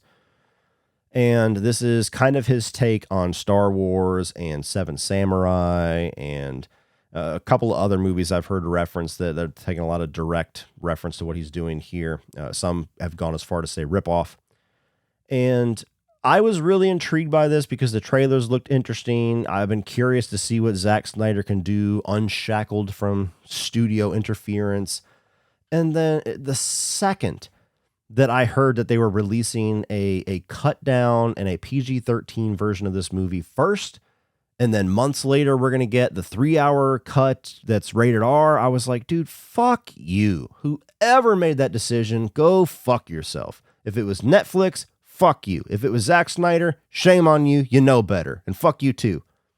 I genuinely don't know. I've read so many things that are conflicting. I've read reports that said Netflix did it and they wanted to kind of manufacture, release the Snyder Cut movement after all the response that the Justice League movie got. I've also seen interviews and read things where it seemed like Zack Snyder wanted to do two different versions of the movie, one that was more mass appeal and one that was like this quirky rated R, this bonkers version. Just after all of the bullshit that he went through and fans went through after Batman v Superman and especially Justice League, just to me, it's nonsensical to do this anymore. Just make your fucking movie and release that fucking movie. So unfortunately, that kind of becomes the entire conversation whenever you discuss this movie as it stands now, because we don't have the actual Snyder cut of this movie to discuss yet. I have every confidence I'm going to like that movie even more, and this is much higher on this list than a lot of people's list. I still liked the cut that we got on Netflix. I thought it was an interesting world. I thought the characters were interesting. I like a lot of the actors that are portraying them. I think that it sets up a number of things that I'm interested to see paid off. It's really just the middle act of the film that I didn't like and almost killed it for me, because that's the segment of the film that you can just feel everything hacked out of it. The first film introduces us to this world, introduces us to our hero, introduces us to our villain, give us the conflict, set everything up. Third act, you have action sequences and, people getting killed and all of these reveals coming, and then all the things that are going to be left off for part 2. Middle act is wash, rinse, repeat. Let's land on this planet. Let's watch this character with one distinct skill do something badass. We're going to go talk to them, recruit them, get back on the fucking ship, go somewhere else, and do that all over again, like 6 times. And you don't completely understand what makes these characters significant aside from that one character trait, because we don't really get any character development with them past their one scene or their one sequence. You don't get any bonding between the characters or any kind of a rapport that's built with scenes between that, because you don't get any of it. It's all been cut out of the film. And all of these distinct skills that all these characters have, you never get to see them actually use them in battle by the end of this movie. Presumably we will in the second film. Otherwise, I'm going to have a lot of questions, but still very classic part 1 problem that we've been having a lot over the last couple of years, to where if you're part 1 of something, you still have to succeed and stand on your own as an isolated film. This is not like a TV show where we can just click next on the next episode. You have to survive on your own, have your own satisfying climax, and tell your own successful story. So the movie's riddled with problems. And I've seen many people put this very low on their list, for deservedly, for a lot of reasons I understand. I had fun with it. My expectations were lowered so much by the disappointment of the announcement of the 2 cuts that I think I was able to enjoy what was in this cut more than some people. Number 54, we have Sisu. And this was a film that I heard about back when we were at Fantastic Fest, and Uncle Sean was talking about it, and he kind of pitched it as Finnish John Wick, where he's killing Nazis. And I was like, okay, that sounds like something I would probably enjoy. And so I went to go check this thing out, and that's literally what it is. It's just a tight, very modest budget little action thriller where you have this guy who finds gold, and, the Nazis, this is towards the end of their occupation of Finland and Germany and all that. And so you have the Nazis that are on their way out of the country, but they discover this guy and his gold. They think that they killed him and steal his gold, but he's still alive, and one by one, he hunts them down and fucks them up. Action sequences and the gore, pretty satisfying. Not the best of the year by any stretch, which is why it's right here in the middle of the list. I wish I got to know the character a little bit more. He's one of the quieter action heroes, and there was opportunities to make the movie a little more standout than it was. But if you want just a very scaled down, basic action thriller experience with a lot of Nazis getting just fucked up in gory ways, it's entertaining. Number 53, we have Indiana Jones and the Dial of Destiny. Easily the most disappointing movie experience of the year. And, I convinced myself that I liked this movie a lot more than I actually did when I first saw it. I drove 4 hours to Atlanta to see a press screening of this with my son and a friend, and then drove 4 hours home immediately afterwards. And I think mentally, I couldn't allow myself to think that that was a disappointing experience because I had invested 8 hours and a lot of gas in it. But after sitting on the movie, thinking about it, talking about it, there's just not much about this movie that really stands out to me. It's just a very bland Indiana Jones experience.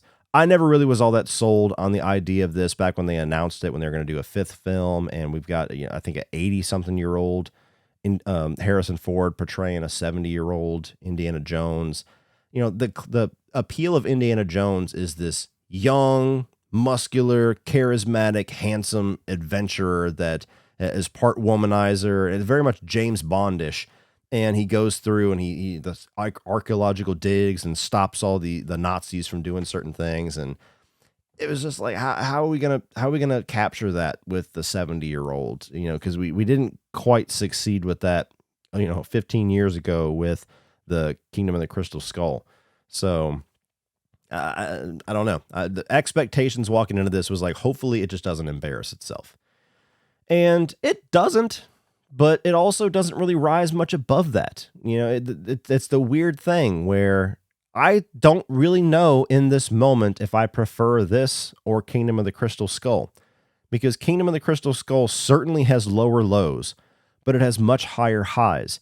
And there's much more about that movie that is distinct and stand out and entertaining and memorable. You know, I can describe the whole plot. I can describe numerous sequences and action sequences and stunts and everything from that movie. I can't really tell you shit about Dial of the Destiny. And, you know, you have Mads Mikkelsen here as the most bland villain that he's ever played, which was a disappointment. You have Phoebe Waller-Bridge's character here, who I didn't like whatsoever. You know, not a good idea to have a beloved character and then have another character that's basically talking down to him and fucking him over the entire movie, because we're probably not going to like that character very much. And not many people did. You know, she got the blunt end of the beating when this movie came out.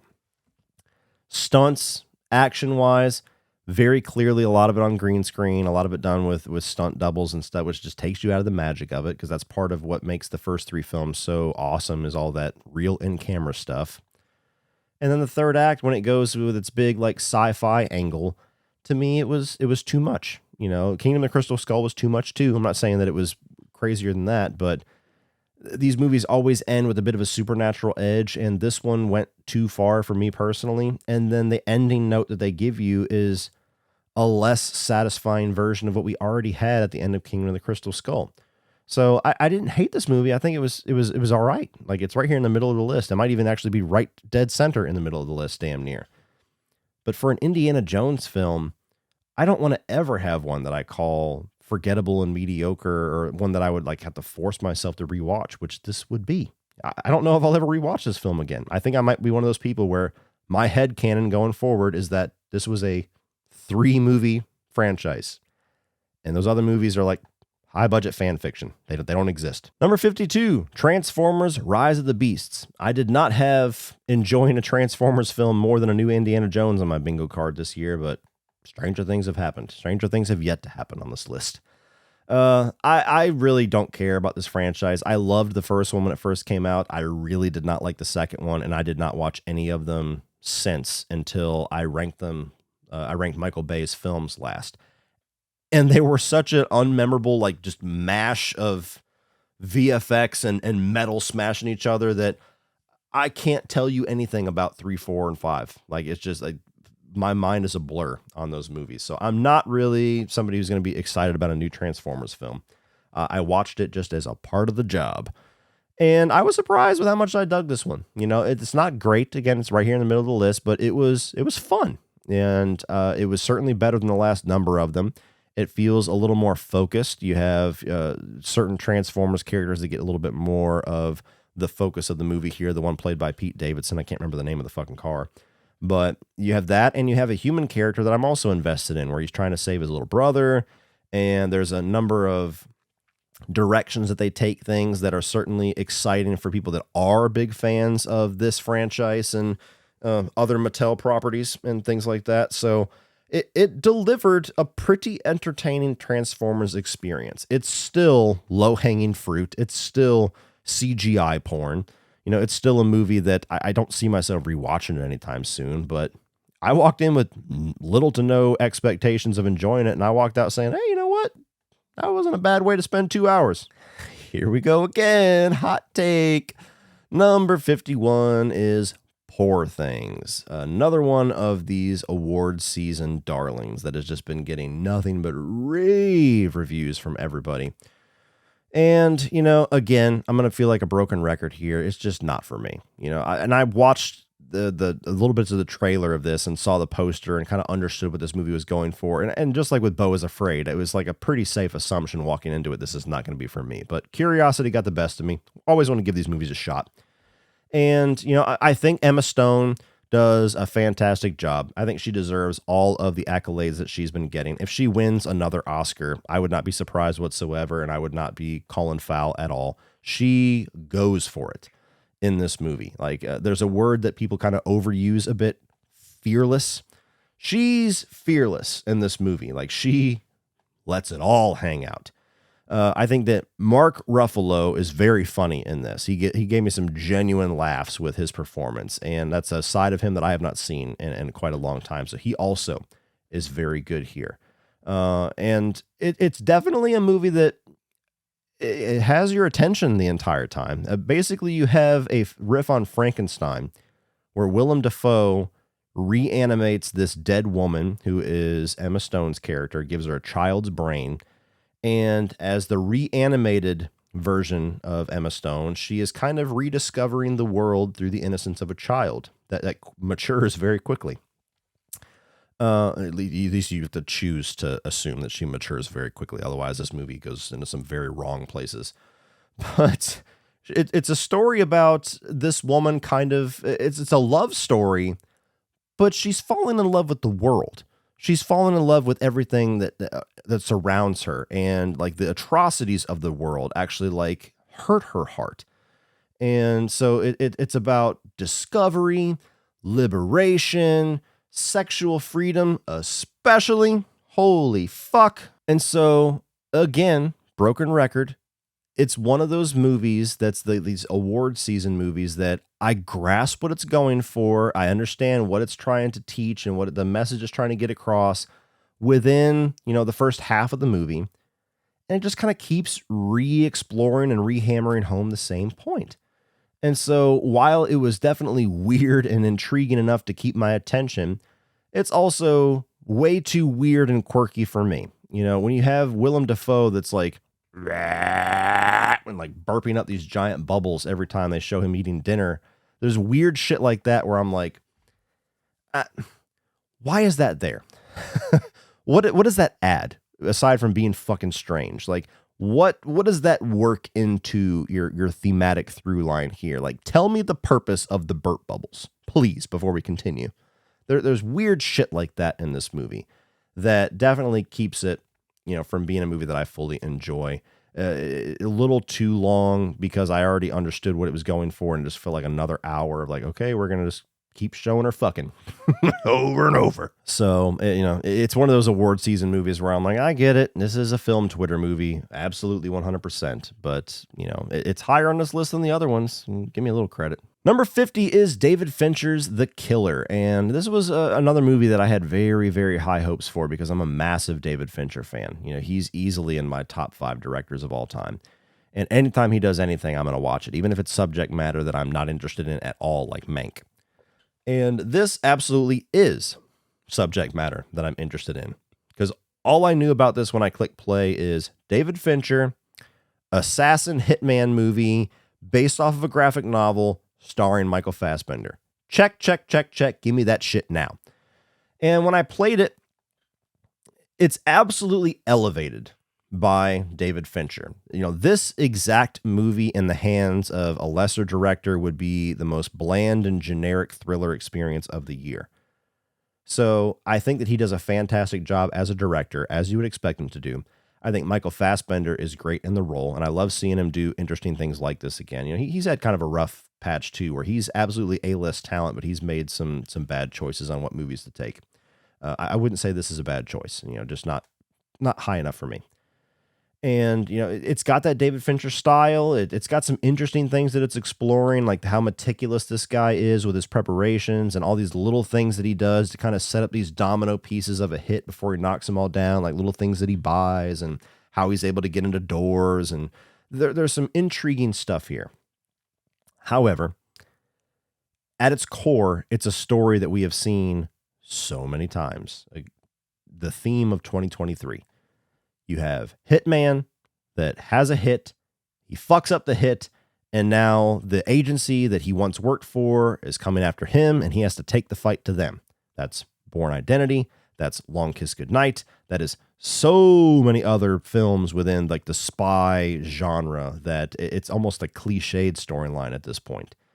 And so that was a bit disappointing for me. Like, again, David Fincher elevates it. A filmmaker of his caliber takes something that is so cliched and actually makes it interesting and attacks it from different angles that we haven't seen it done before. But at the end of the day, it was still an experience where I was like, I've seen this movie before. I've experienced this story before, and I've had more entertainment with the other versions. Number 49 is Knock at the Cabin, the latest M. Night Shyamalan film. And, this was earlier on in the year. I had a lot of anticipation for this one. I didn't really know much about it. I didn't watch the trailers. I try not to when I'm already sold on a movie, especially horror or thriller. And M. Night Shyamalan, that dude could do 10 shit movies in a row, and I would still be there day one for the 11th one. There's just something about him where I'm always intrigued to see what he's going to do, and I'm always hopeful that he's going to knock it out of the park and give me another one of his classic movies, because he's made a number of them. He's made a lot of shit, but he's made a lot of classics. And this one fell dead center, like in the middle of my M. Night ranking for me. You have Dave Bautista here, who's just continuing to get better. This is his best performance yet. And a number of other actors. Rupert Grint in here, too, does a great job. But you have these 4 people that descend on this family that's in this cabin in the middle of the woods, and they tie them up, and they say, "We are here to deliver a message. The apocalypse is going to come to the earth today if one of you does not kill one of your family members." That's a scenario that I want to see play out, especially in the hands of M. Night Shyamalan. And the first half or so of the movie was really gripping and really intriguing and really tense. But unfortunately, it gets into this wash, rinse, repeat rut to where you have a series of events that happen between these characters, and it just kind of repeats that 4 times. And it's less interesting every time that it happens. And it's also a movie, maybe spoiler alert, I guess, but not really. M. Night Shyamalan, if he's not famous for anything, he's famous for being the plot twist guy. There's very few of his movies, maybe 1 or 2 of them, that don't have some big plot twist at the end of it that tries to reframe the entire movie. And this is one of the times that he decided not to do that. He decided to just play it straight. And by the end of the movie, this needed some kind of a twist, some kind of a last little kick in the pants or something to, oh my God, and surprise audiences and rejuvenate us at the end. It kind of just, it ends on a bit of a fizzle, a bit of a whimper, because there's just nothing interesting done with the conclusion of the storyline. And even the short story that this is based on, if you go and read the synopsis of it, the way that short story ends, it's not necessarily a twist, but it ends on a note that's at least thought-provoking and conversation-provoking. And that would have been even a significantly more enjoyable and more satisfying end to this movie than the very vanilla, quiet way that he decides to go out on this. So, it's a decent M. Night Shyamalan film. Like I said, right in the middle of my ranking. It's not an embarrassment. It's nowhere near one of his classics. A lot of potential here, but I just feel like the material gets less interesting as it goes on. Number 48 is The Creator. Now, technically, I did not see this at the Fantastic Fest. We saw this at a press screening the first day of the Fantastic Fest, but it was also playing during the festival. So I remember this as a Fantastic Fest movie. And this was the latest from Gareth Edwards, the guy that did Rogue One and the Godzilla movie.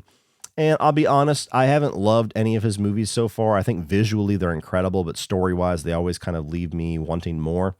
And this is par for the course with that.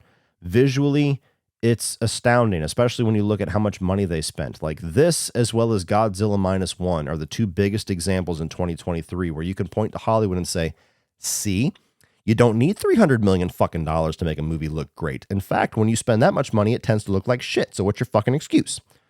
The Creator is a story where you have this post-apocalyptic future where AI and robots have kind of become integrated with society, but humans don't like them. They're kind of at odds with humanity. AI took over. You had a Terminator situation where nukes came, and then so humans very much ostracized the robots and the AI, and vice versa, and it's this continuing war. And you have this character who very much has a lot of reasons to hate technology and robots and AI, who comes across this little girl AI, this little girl robot, and he has to protect her. And so it's a movie that is very well done. It's very well made. It's got some good emotional beats. The performances are all good. Like I said, special effects are incredible. Good score. all the technical beats is done really well. You can check off all those boxes. For me, the story was way too derivative of other things. Again, the theme of 2023.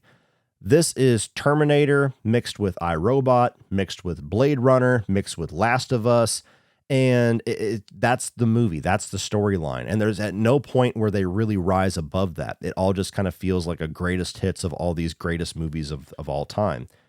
And so for me, I never completely engaged with it. You know, I liked it enough to buy it. I would rewatch it, but I was disappointed with how much inspiration it took from other things. There's very few movies nowadays that don't take influence from something and don't have some element of familiarity to other movies. But for me, this one just relied on it too much. 47 is Barbie, the top grossing film of the year. What a weird fucking year for box office, man. Barbie and Oppenheimer. Who would have saw that coming?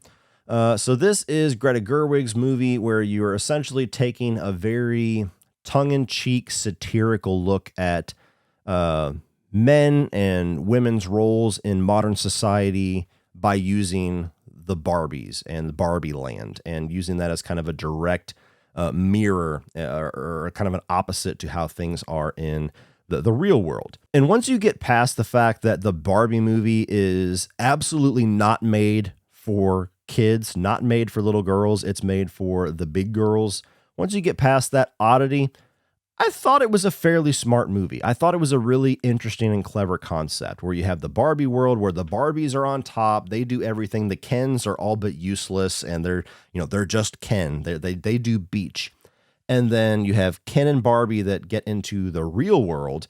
And the real world is kind of like the opposite of that, where the men rule everything and the women struggle. And it's a heightened version of reality. But what I liked about it is that if you can be clever and funny and smart with the way that you're holding the mirror up to us and trying to teach us something and trying to make a commentary or a statement on society or politics or religion or anything, if you're creative with it, then I can enjoy it, even if I don't agree with it. Or if I do agree with it, if I don't agree with it, I don't like being preached to. See nefarious way down below. But if you're clever with it, I enjoy that. So I thought this movie was very clever with what it was trying to do. It does get a little heavy-handed, especially in the third act. It does get a little one-sided. It does lose a bit of the balance that I thought it maintained really refreshingly throughout most of the movie in the third act. But overall, I still had a fun enough time with it, and it was still a movie that was worth conversations. Very entertaining performances by everybody. I thought that some of the musical numbers were fun. The fact that they had Matchbox 20 in there cracked me up. So I enjoyed it. Didn't completely work for me, but I dug it. Number 46, No Hard Feelings, the best attempt this year at trying to have a good old-fashioned raunchy comedy. Still doesn't completely succeed, but this is the best attempt at it. You have Jennifer Lawrence here, and you have this kid who is like 18 or 19 years old, about to go off to college, and he's very sheltered and standoffish and has no experience whatsoever. And his parents hire Jennifer Lawrence basically to fuck him, to date him and fuck him, to give him some life experience before he goes to college. Now, before we get into this, like I've seen a lot of people that have been very turned off of this movie and have stood up against it because of the situation. It's like, that's detestable. You have an 18-year-old and you have this 20-something-year-old and she's sexually preying on him. It's like, yeah, well, that's where it succeeds. And getting back to good old-fashioned comedy. Comedy is supposed to make you uncomfortable. Comedy is supposed to bring about some situations that are a little ridiculous and a little risque and have fun with it. So I didn't have that problem with the movie at all. I thought it was a good concept for a good old-fashioned raunchy comedy. Not to mention, she's Jennifer Lawrence. Have you seen her? He'll be fine. No trauma in his future, I promise you. Hi. Mind if I touch your wiener? Yeah, bitch! Jennifer Lawrence. Somebody that was bordering on me getting a little sick of seeing them because she was in just like, it seemed like everything for a couple of years there. She had Hunger Games, and then all of a sudden she was like in every Oscar bait movie for a couple of years there. This was refreshing to see somebody of her caliber kind of slumming it a bit, if you will, and going back and doing something just like a good old fashioned raunchy comedy, a mid-budget movie, when she could just be doing A-list stuff and make a very fine career for herself. I like the fact that she wanted to do something like this to kind of challenge herself and to do something unexpected. And she goes pretty far with it, like on the same level as Emma Stone. You know, she lets it all hang out. She commits to this role. And she's very funny. Like, she's very comedically capable as an actress. She's got good comedic timing. She's got good physical humor. So it was really great to see her do something like this. And I wish I would see more A-list actors do things like this. You see a lot of actors that have given us movies that we love, and then they start to get awards consideration, and it's like they just stay in that lane. You know, Tom Hanks, come on, man. You don't have to win an Oscar every fucking year. He's always in stuff like Elvis, and you know, I just want to see him do like a Big or a Turner and Hooch again. Like, you're fucking funny. Give me some of that again. Just come on. Anyway, no hard feelings. It's mostly funny. Like, it brings apart some funny situations. It gave some pretty good belly laughs.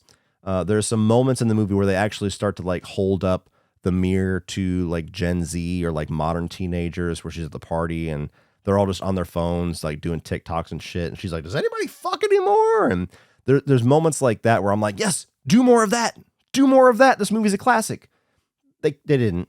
You know, it falls a bit short of realizing its full potential for me as somebody that misses movies like this.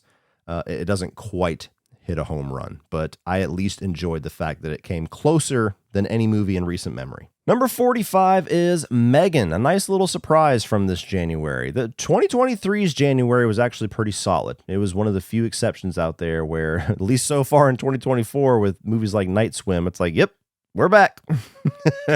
Megan, you know, it's basically a remake of the Child's Play 2019 remake. You know, it's so similar that I just want somebody to confirm it that's involved with these studios, that there was like a direct reason for that. Like, this was Universal's way of telling MGM to go fuck themselves for doing a Child's Play remake.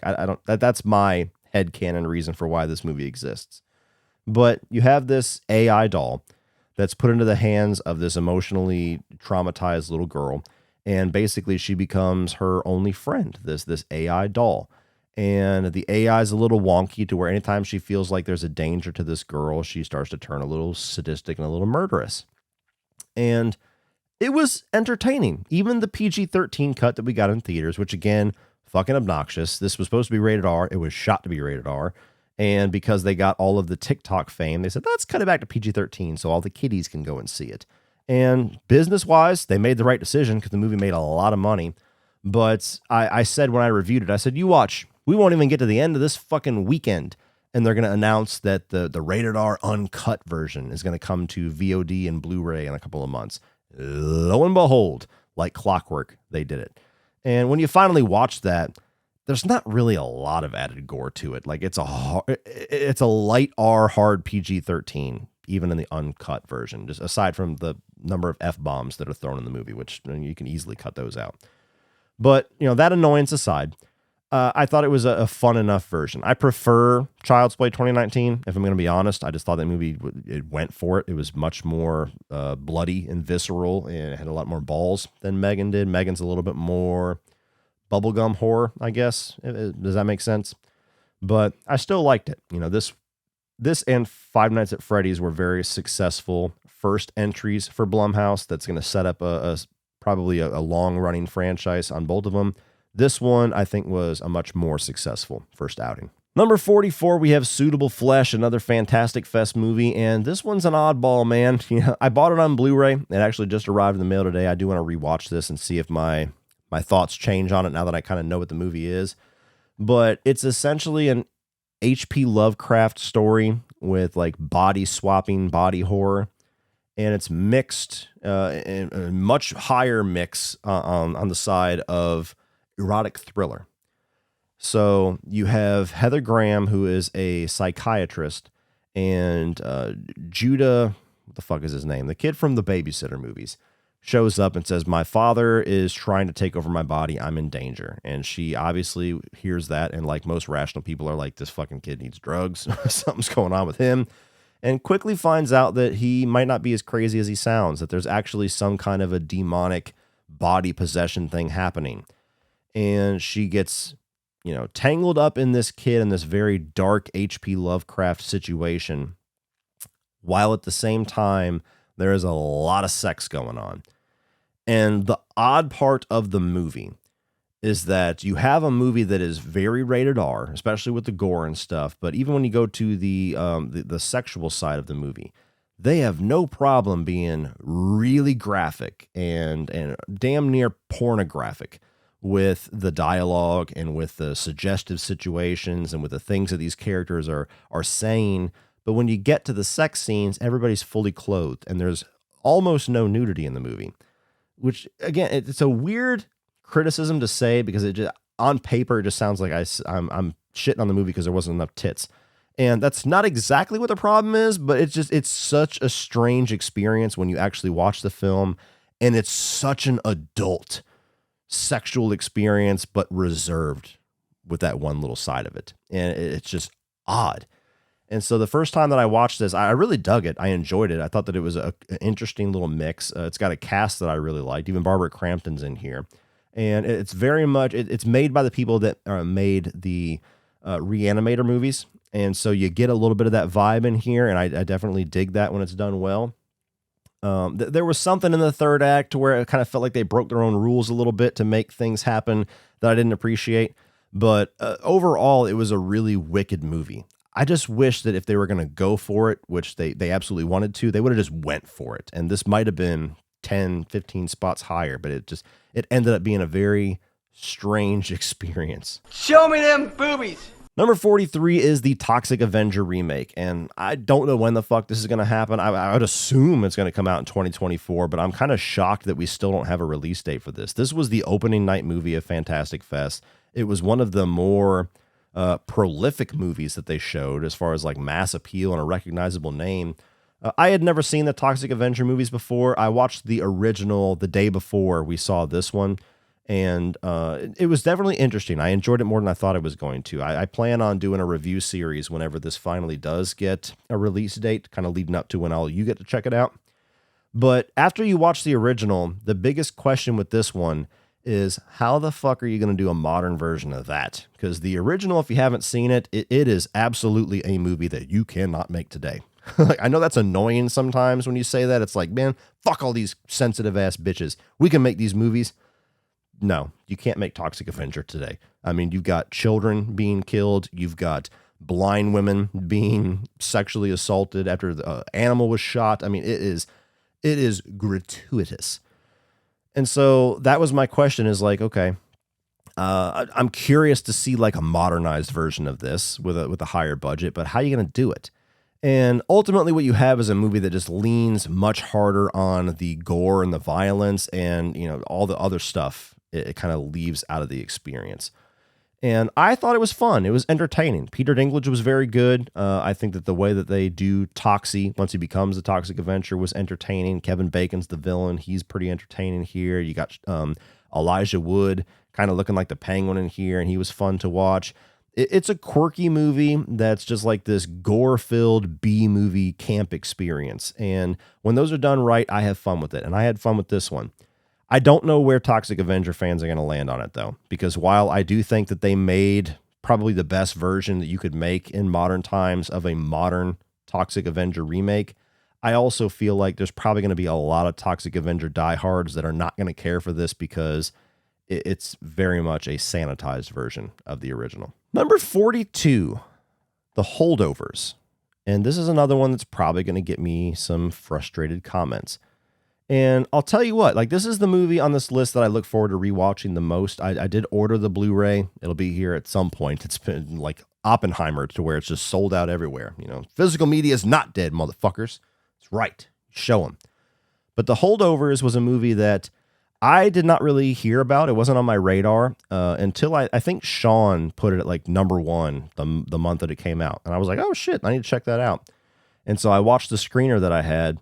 And this was an enjoyable movie. It's one of those good old fashioned, just kind of like feel good movies. It's a holiday film. You got Paul Giamatti here, who's this professor who's a little rough around the edges with his students. You know, he's not a likable professor because he's very much like by the book. We're going to do it the right way, and holds them accountable when they're fuck ups.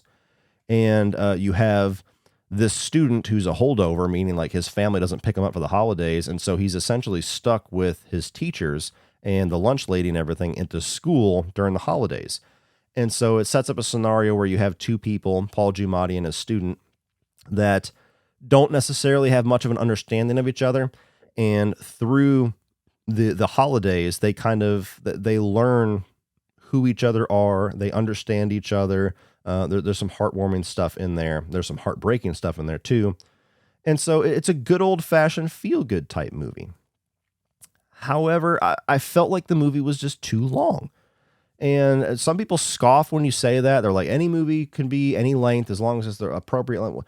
Okay, fair enough. But we're in a time where 2.5 hour, 3 hour plus movies are more common now than they have ever been. And especially when you watch 121 movies in a year and a large chunk of them are, 2.5 hours, 3 hour plus, you do get a bit of a fatigue of longer movies. And when you go back and play some of your favorite movies of years past, it's kind of shockingly refreshing how good a 90-minute experience is. You think things like Tommy Boy and Dumb and Dumber, or even, things like the holdovers here are like feel-good movies, things like Dutch or Planes, Trains, and Automobiles. And 90 minutes, an hour and 40 minutes tops, in and out, good, tight experience. You didn't have to dedicate your whole day to it. The holdovers was like 2.5 hours long, very, very close to it. And so I enjoyed it, but I also felt like there was about 30 minutes too much there to where I kind of got exhausted with it. I was like, I'm enjoying this feel-good movie, but there's just too much of it. Maybe I will change my mind when I rewatch it. This has the potential to go up on this list. But for a movie that basically everybody was like, this is such a good movie. I've watched it 4 times. This is the new holiday classic. And I watched it and I was just like, it's very good. Paul Giamatti's very good in it. If he won Best Actor, I wouldn't be surprised. But I just didn't need 2 hours and 20 minutes of it. Number 41 is Wonka. I'm a massive fan of the original Willy Wonka and the Chocolate Factory. I don't like musicals whatsoever. That's the one that I genuinely love. It's one of my favorite movies of all time. Don't care for Charlie and the Chocolate Factory whatsoever. So I was happy, intrigued, and excited to see the previews of this and see that very directly this is going to be tying into the Gene Wilder version of this character, at least in style, if nothing else. And I had a really good time with this one. I took my wife and my kids to go see this, and it was just a nice little, delightful, charming night at the movies with the family. And that's all I wanted from this one. It's not nearly on the level of the original for me. There was a few too many musical numbers for my taste as somebody that doesn't care much for musicals. I felt like the villains of the movie were a little bit cookie cutter. I wish there was a little bit more depth to them. But I thought Timothée Chalamet was really good and charming in the role. I thought that the whimsical nature of the Willy Wonka world was done well here.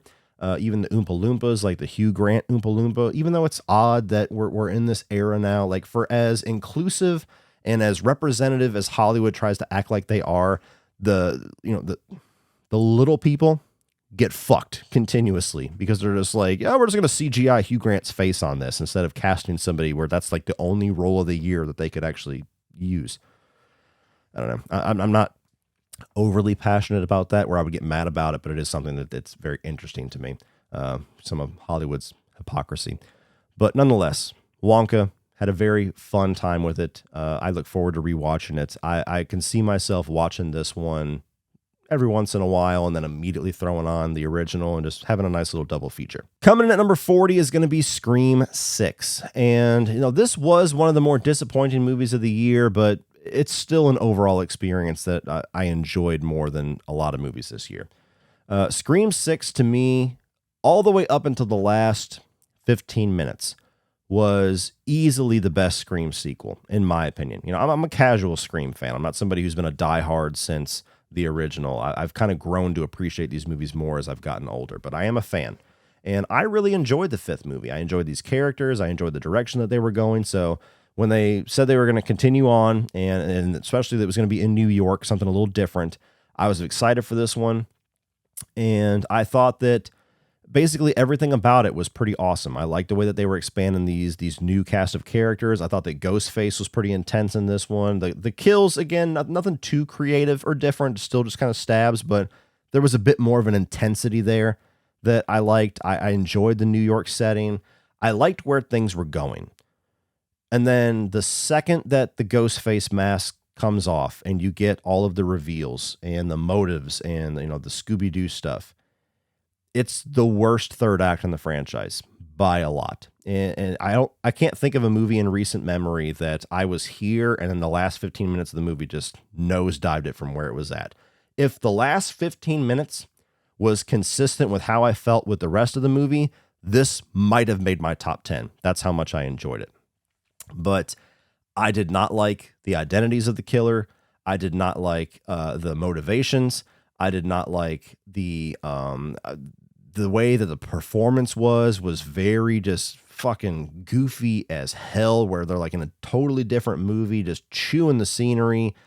And there's also just a gigantic strain of logic and credibility with the amount of people that survive in this movie. And it makes the ghost face of this movie that throughout most of the runtime was like the most intense ghost face that we have had in 6 movies look like a pathetic fucking incompetent fool. Because it's like, you stabbed that motherfucker like 17 times and he's still living. You suck at your job. And yeah, by the end of it, there's just way too many people lived. And it to the point where it was almost comical. And, you know, I'm not saying that you have to kill everybody. Obviously, you have to have some surviving characters, but that takes away the stakes when you feel like characters have ungodly amounts of plot armor. So by the end of it, this is a movie that disappointed me quite a bit. But when I was looking through the other movies, I was like, yeah, but I'd still rewatch Scream 6 over a number of these. Number 39, you've got Eli Roth's latest in Thanksgiving. And this was one of my most anticipated horror films of the year, especially towards the end when I didn't get to see this at Fantastic Fest. And, you know, I'm somebody who I like Eli Roth. There's no movie that he has made that I have loved, but he's kind of like Rob Zombie in a way, to where I think that he has like one of the greatest horror films of all time in him.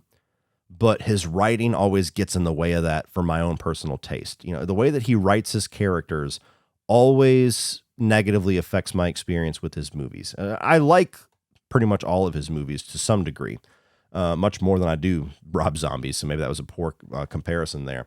But he's never made a movie that I've loved. And I thought this might be the one. Good old-fashioned slasher, playing up the Thanksgiving holiday, paying off that really great little mock trailer that we got in Grindhouse over a decade ago. And, you know, I've seen this movie twice now. I watched it just a couple of days ago with my kids. You know, parenting 101, hashtag dad rules. And again, we have a movie that I like, but I don't quite love. I think that it delivers a lot of what you would want from a slasher experience and does it well. I think that the killer, John Carver, is an effective killer. I like his look. I think the kills are creative and well done, and the gore is well done. That's one thing that I had complete faith that Eli Roth was going to deliver. He's always done really effective practical gore. A little bit of CGI gore, which was a little odd, but nonetheless, for the most part, the gore was really well done.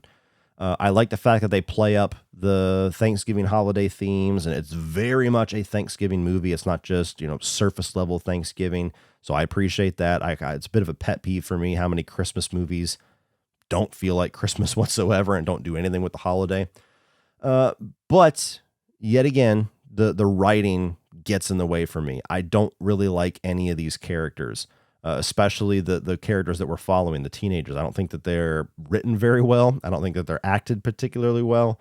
And, you know, a lot of his characters he writes as like these douchebag, unlikable personalities. And I never really respond much to that. So, you know, the second watch confirmed it. I watched it and kind of just try to have an open mind and see if it was as grating for me, and it was. That and the ultimate reveal of the killer's identity and motivation, I was not very satisfied with. To me, the movie very much had a lot of breadcrumbs setting up a different chain of events with a much more interesting and a much more satirical and tongue-in-cheek motivation. And ultimately what they went with is just a very kind of vanilla, uninteresting motivation for a killer that it definitely soured the third act a little bit for me. But I'm looking forward to the sequel. This was successful enough, and they announced the sequel pretty quickly. I'll be there day one.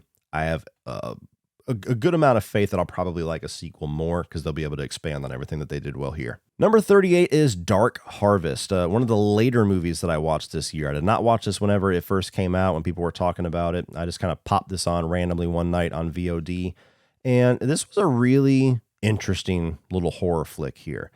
You have this agriculture town. It's kind of like Children of the Corn. This middle of nowhere town, this tiny ass town with just a certain amount of people in it that all know each other. They all know each other's family names.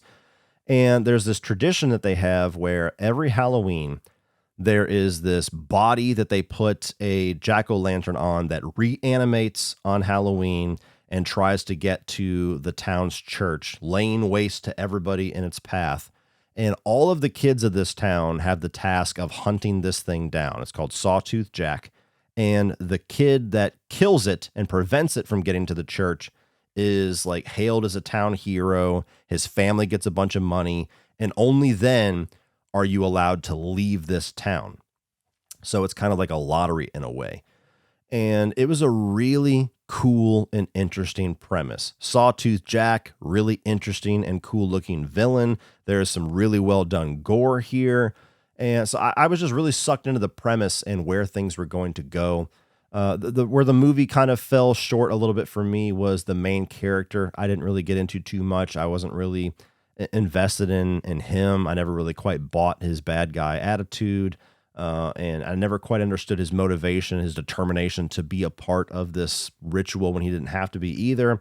So, and the main romance of the movie, never quite bought into that one either. So everything surrounding the main character was a little weak for me, but it survived all the way up to this high on the list because the premise was so interesting. And it's a movie that I'll probably pop in next October. It's very much got like a thick Halloween vibe to it. So I had fun with it. Number 37 was my favorite of the action films that we saw at Fantastic Fest, the best of the Uncle Sean picks, if you will. And that is One Percenter. And basically what you have here is that you have this guy who he's created this very unique form of martial arts where like he like rolls his shoulders to add more power to his punch and stuff. It's a very fast, like almost dance-like style of martial arts. And the movie starts off where he's going to bring this to the action movie making genre and like revolutionize it. And then it time jumps where he's just a generic stuntman. Like it never happened. His shtick never really caught on. And so he decides that he's going to make his own action movie and he's going to prove himself. He's going to prove this style of fighting is going to revolutionize the action genre. So he gets a cameraman, he gets a camera, and he goes off to this island to scout locations for this movie that he's going to make. And the location that he ends up at, there's like these terrorists that descend onto this location and cause this bad situation. And he decides to just film himself fucking up all these terrorists to like be a proof of concept.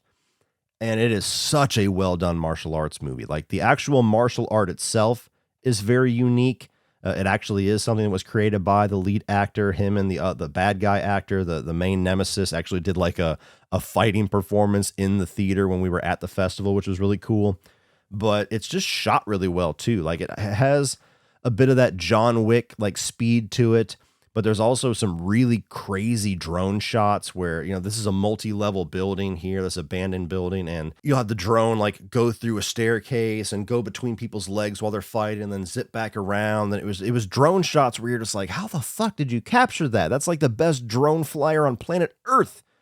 And it was a really, really enjoyable movie where somebody who's not particularly into martial arts films, I was really into this one, and I'll definitely try to buy it whenever it finally does get released wide.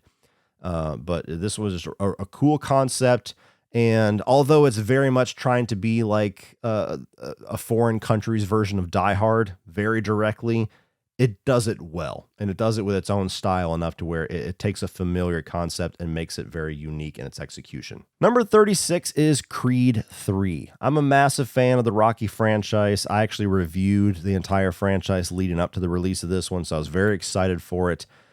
This one is one of my least favorite of the franchise. It is my least favorite of the Creed films so far. That needs to be said. But it still ends up this high on the list because it's still a very well done movie, and it's a franchise that I love, and I'll definitely rewatch this movie numerous times. Michael B. Jordan is great in this role. I really like Jonathan Majors as the villain. Again, this is a crazy year. Just the rise and fall of that guy was astounding. But he's a really effective villain. Tells a very unique story within the Rocky universe, which seemed like there wasn't many more unique stories to tell to set up rivalries involving this, childhood friend that got sent to prison for something that Michael B. Jordan did. So it sets up a really unique situation that very much fits the Creed character more than it ever would the Rocky character.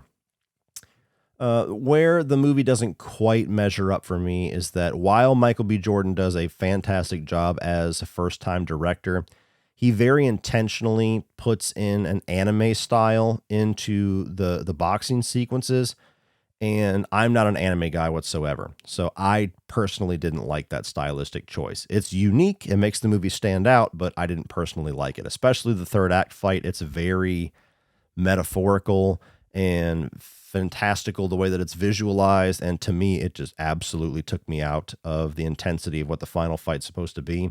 So that was a big disappointment. It's also impossible to ignore the Sylvester Stallone sized hole that this movie has. Now, I don't think that the plot of this movie necessarily needs Rocky. There's one point in the movie, like towards the middle, that I thought it was odd that Rocky didn't show up for that. But other than that, the movie succeeds fine telling a story that doesn't feel like Rocky's missing. But knowing the behind the scenes of how much the bad blood between Sylvester Stallone and the producer of this movie, and that he kind of got the franchise ripped away from him in a certain way. As a Stallone fan and as a Rocky fan, it's impossible not to have that in the back of your head and feel some type of way about it when you watch this. Number 35 is going to be Guy Ritchie's The Covenant, the last movie that I watched in 2023 for this list. Well, technically I watched it in 2024, but the last addition to this list. And this was something that I missed back when it came out in theaters. It was just a busy couple of weeks. And I saw it on a lot of people's best of the year and heard nothing but good things about it. So I wanted to make sure that I checked it out because I was interested in seeing it. And it's very good. It's a very good movie. It's one of Guy Ritchie's best as far as his later part of his career. I personally have enjoyed like this later part of Guy Ritchie's career where he's doing very different things. I think that it's been really cool to see him kind of broaden his horizons a bit. And this is telling a story of a U.S. soldier during the Afghan conflict after 9/11. And he has this Muslim interpreter with him. And ends up in a situation to where Jake Gyllenhaal plays the American soldier where he's injured, he's shot, and the interpreter, who he's not necessarily on the most friendly of terms with, literally has to carry him hundreds of miles to save his life. And then soon after that, he finds out that this interpreter, the whole deal with these Muslim interpreters was that they were going to get American visas, and that's why they were willing to betray the Taliban and put their family and themselves in very much risk. And he finds out that he kind of got fucked over on his deal, and now he's hiding out in Afghanistan. So Jake Gyllenhaal has this need because of the covenant that the U.S. made with him to go in and save him, to repay that debt. And it's a very good movie. It's not an action-driven movie, but the action that we do get is done very well. Really good performances. I mean, Jake Gyllenhaal very rarely misses with his choices. And it was just a really interesting story, as well as a gigantic gut punch when you get to the epilogue of the movie where it's all in text and kind of gives you some of the real-world facts of how the U.S. pulling out of the Afghan conflict affected things. And it's like, fuck yeah, that's depressing, but very good movie. Number 34 is No One Will Save You. This is another one that I did not see when it first released, but a couple of months later I decided to throw this on, watched it with my family, and this was a really, really cool and unique alien invasion movie. And ironically, I saw it the day after I watched Silent Night in theaters, which both of these are going for like the dialogue-free gimmick. This does a significantly better job with that gimmick because you don't even really have your attention drawn to the fact that Caitlin Dever, the main actress of this movie, isn't really talking much. She doesn't have anybody to interact with. It's just her alone at this farmhouse in the middle of the woods, and aliens are descending upon her house. And so it never really feels like a gimmick. It feels like just something that would naturally happen, that the movie kind of cleverly executes in a way where it doesn't draw attention to it. I thought Caitlin Dever was great. I'm excited that she got cast as Abby in Last of Us Season 2. That's going to be great to see her do something different there. But I liked how this movie took what I thought was going to be kind of very similar to Signs and does something very unique with it, with not only the design of the aliens, but the powers of the aliens and the way that they seem to be just kind of honing in on her character and the way that they have like human possessions and part of it. Like, it's a very creepy movie. It's very tension filled. And at the same time, there's this really neat artistic flair to it that just, it makes it rise above the pack of a lot of alien abduction movies. I didn't love the way that it wrapped up. You know, it wraps up in a way that's kind of like the end of a thematic through line and kind of the, not necessarily metaphoric, but there's something going on with her character, the reason why she's kind of ostracized from society, and it kind of decides to end with an ending note for that. And while I understood immediately what they were going for, it just seemed like an ending that was going for something a little smart, when I kind of just wanted a little more of a surface level ending to the movie. Maybe that's just my taste, though. But I really enjoyed this one. It was a nice surprise. Number 33, Saltburn, a movie that was the first secret screening of Fantastic Fest, and I did not get into it. Uncle Sean did. Had no idea what the fuck this movie was. When he texted me and said it's Saltburn before the movie started, I was like, what the fuck is that? And then he came home, it came to our Airbnb, and I was like, how was it? What was it about? And he was like, I don't know. I don't know how I feel about it. It's like Barry Keoghan, and you know, there's like he's kind of infatuated with this guy, and there's a lot of uncomfortable staring and a lot of gross bodily fluid stuff and a whole bunch of wiener.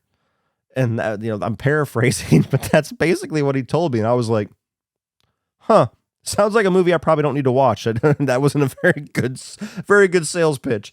And it wasn't until months later when you know, the awards season started to pick up, when people started to get screeners and this was released to theaters, and all of a sudden all this buzz started coming out about Saltburn. Everybody's freaking out like, oh my God, the third act. Oh my God, this crazy twist. Oh my God, this and that.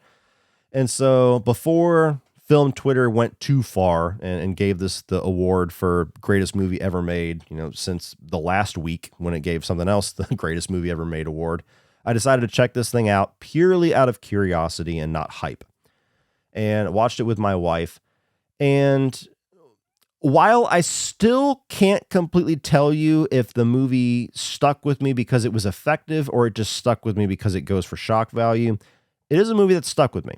Oh, that's nasty. I enjoyed it. It was interesting. It was unique. And while I certainly saw the third act reveal coming quite a ways away, it's still executed in a way to where it wasn't reliant on that being a shock to be an effective story for me, which is relieving, because I'm at the point where more times than not, I figure out twists because I've just seen so many fucking movies. But Barry Keoghan as a performer, like going back to Emma Stone, I would use the word fearless for his performance, as well as this filmmaker. It's the same director. She did Promising Young Woman from a couple of years ago. That was a really good movie and certainly bold. This is a bit bolder in certain ways. I probably prefer Promising Young Woman. It was a little bit more of a effective experience for me that didn't rely quite so much on shock value. But Saltburn leaves an impact. You know, it's a movie you're not going to forget. And that was an interesting experience to have in a year where a lot of movies fail to make any impact whatsoever. And I'll forget them as soon as I'm done making this ranking. So yeah, it's an intriguing experience. I would think there's a legit criticism that some people have had that it basically just goes for shock value. And I think that's warranted, but the movie, it stuck with me. And it's a movie that I kind of look forward to checking out again at some point. So it rises above the pack of just mediocre dreck that's most of this list. Number 32, the Super Mario Brothers movie. I really enjoyed this one. You know, there was a lot of criticism held at this one, it being just kind of a generic animated movie that's surviving off the IP, and there were certain elements of it that I think that's warranted, the soundtrack namely, but I think it was a really fun experience for Mario fans. It does a really good job at building out that world, bringing these versions of these characters here. I saw it in the theater with my kids. We have watched it at home a number of times since and have enjoyed it every single time. You know, this is one of those movies that my daughter's going to throw on a lot because she loves Super Mario. She loves the Peaches song. And I will never really be bothered that it's on. So if you're a parent, you understand the value in that. A movie that your kids latch into that doesn't make you hate life. And so I had fun with this one. I thought all the voice acting, save for Seth Rogen, you know, him as Donkey Kong, I didn't think was very inspired. But nonetheless, I had fun with this one. I look forward to more. And I actually look forward to seeing an animated version of more of these Nintendo properties, because I think that it's a good style for what Nintendo brings that doesn't necessarily need a true live action adaptation. Animation works. 31 is going to be Blue Beetle, and I'm still kind of puzzled that I have it this high, because for somebody who's just been burnout on the same old superhero movie experience and found this year to be a very mediocre, if not bad year for comic book films all around, Blue Beetle is absolutely a movie that kind of fits the word generic in the sense that there's a lot about this movie that feels like other movies. But for whatever reason, that didn't bother me with this one. I actually kind of enjoyed the fact that it felt like a movie that belonged in like the mid 2000s. Like there was something about this with the charm of the main character, the charm of the family, the color palette and the effects that they have here, the small scale of it, the fact that it didn't have any of this weight of like other universe characters or other world events from other movies that it had to comment on and carry through. There was something that was refreshing about this feeling like such a standalone experience that I enjoyed this more than most of the comic book films this year. And, yeah, I mean, that's really all I can say about it. Like I was looking at my list and I was like, should that be that high? And as soon as I moved it down, I was like, well, no, because I liked it more than those movies. So this is the appropriate place for it, but I'm as surprised as you. I liked Blue Beetle way more than I thought I was going to. Number 30 is Your Lucky Day, another Fantastic Fest film. This is available to buy or rent on VOD at this moment. This is taking kind of a situation that's somewhat familiar in its concept, where you have a bunch of characters that are put in a tight situation where money is introduced and suddenly people's bad sides and people's moral compass gets fucked with and bad things happen. You have all these characters in this convenience store, and this douchebag scans his lottery ticket, wins $10 million, and then all of a sudden everybody in this convenience store wants that ticket, and things go very badly from there. You know, this was very similar to another movie I saw at the festival that's just a couple of spots higher, but this is a concept. This is a setup for a movie that I'm a big fan of, because it just puts regular human beings in a very relatable situation and shows how bad, how mean, how evil people can be when money is introduced. And it always goes into some interesting directions if it's done well, and this one was done well. And it continues to escalate the situation in ways that you don't expect. Like there's characters that get introduced into it later on, like by the third act, that just ramp up the level of intensity. It's a movie where you never quite know who the main character of the story is until later on in the film. And it's a movie that I think merits a festival run. It has a festival flavor to it, but also has a lot of mainstream appeal. So it's one of those kind of through lines for that. So last I checked, this was like $12 to buy or to rent on VOD. It's absolutely worth that. So if those types of movies interest you, check it out. It's also, I believe, the last performance of Angus Cloud, which is the only thing I've seen him in. He's in Euphoria. He died earlier this year.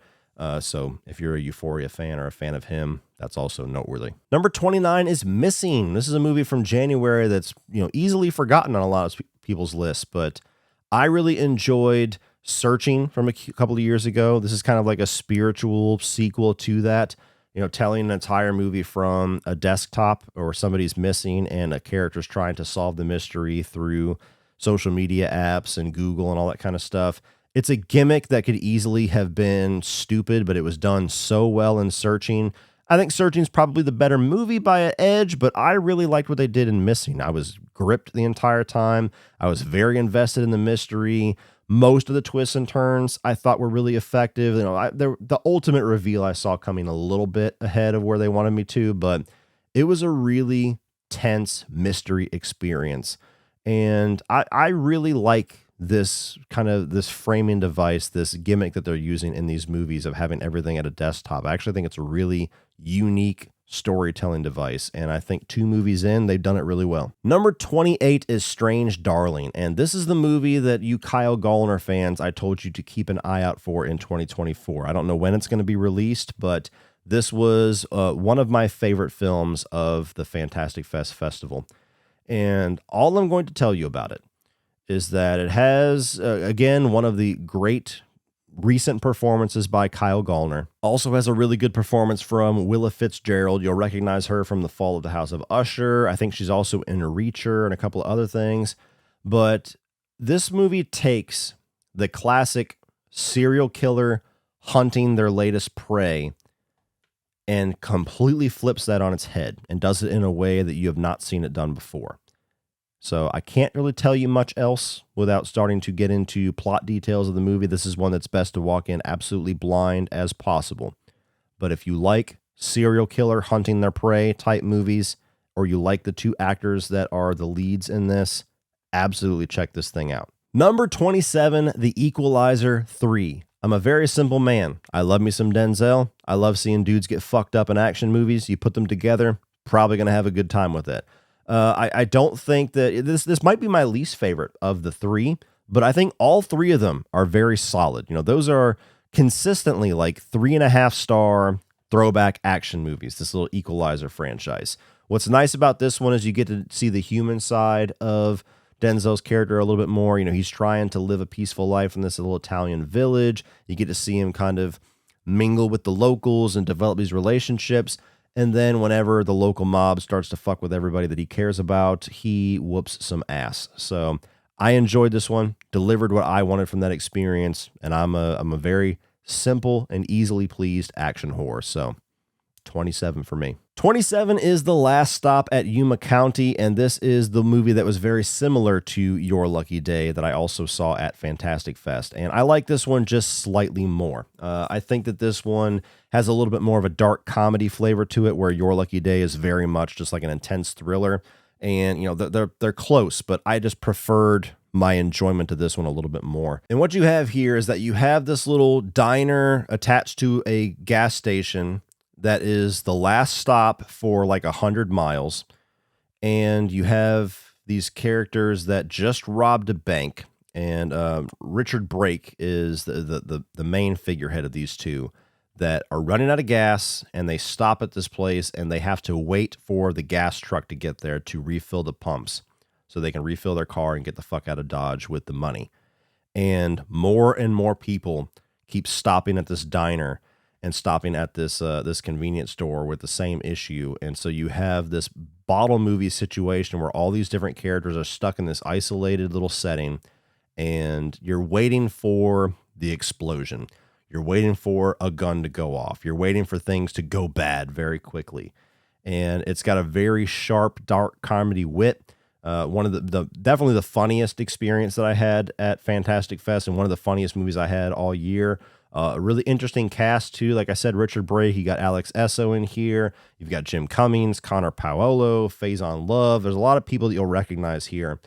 And it's a really entertaining movie of this type, where, yet again, you get a bunch of different people with a bunch of different personalities and a bunch of different moral compasses that suddenly everything goes to hell when money is involved. And again, dark comedy, things go bad, but it's almost comedic how bad they go. So I highly enjoyed this one. I don't know when it'll be released this year, but absolutely keep your eye on that one as well. Number 25, one of the bigger surprises of the year, you have Dungeons and Dragons Honor Among Thieves. I didn't expect much out of this one. The trailers look fun enough, but didn't have a ton of faith in this one. The movie previous to this from the early 2000s, the late 90s, was a notorious bomb. And so it was just like, I don't know, what is this going to be? And when I finally checked it out, I had a lot of fun with this one. This is a really entertaining movie. Got fun characters, fun actors. They have a lot better of a time with the Dungeons and Dragons concept. There's some genuine laughs in here. There's some really solid action. All the fantastical stuff I even enjoyed. And I'm kind of somebody who kind of bumps up against a lot of the fantasy world with orcs and wizards and that kinds of shit. So I liked that side of it more than I expected to. This is a solid outing that I think sets itself up for a nice little franchise, and I would definitely prefer to see a second one because I had a really good time. Number 24 is The Flash, and this is like the love or hate movie of the year, man. Like, I went to a press screener for this, same place that I saw the screener for the Indiana Jones. Drove 4 hours there, saw the movie, drove 4 hours back. And I really enjoyed this one. I didn't expect this thing to be a big blockbuster hit. I was never convinced that Michael Keaton's return as Batman was like this $1 billion movie waiting to happen, like a lot of people I know. But I was shocked myself at how much this movie just absolutely bombed. Like, nobody wanted to see this fucking thing.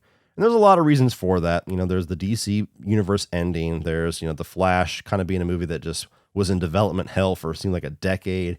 You had all the Ezra Miller stuff. They announced that the DC universe was ending before this movie came out, so there was all this lost interest because of that. It wasn't too shocking, but I was pretty surprised at how poorly it was received. And outside of the dog shit CGI, which I will absolutely agree with, just unacceptable in a word, the CGI in this movie, I was pretty surprised at the level of disdain that's been held at The Flash, to where there's probably going to be at least one or two comments that say that The Flash being this high like discredits this entire list. There's always going to be one of those. And I don't know. I really enjoyed The Flash, the story of what they were going for here. Even though I have my opinions about Ezra Miller, I thought that they were entertaining in the role. Not so much the second character of Barry. That character of Barry, the one that had the goofy laugh, like that kind of annoyed me. But the Flash, Ezra's version of Flash, I think is an entertaining version of that character.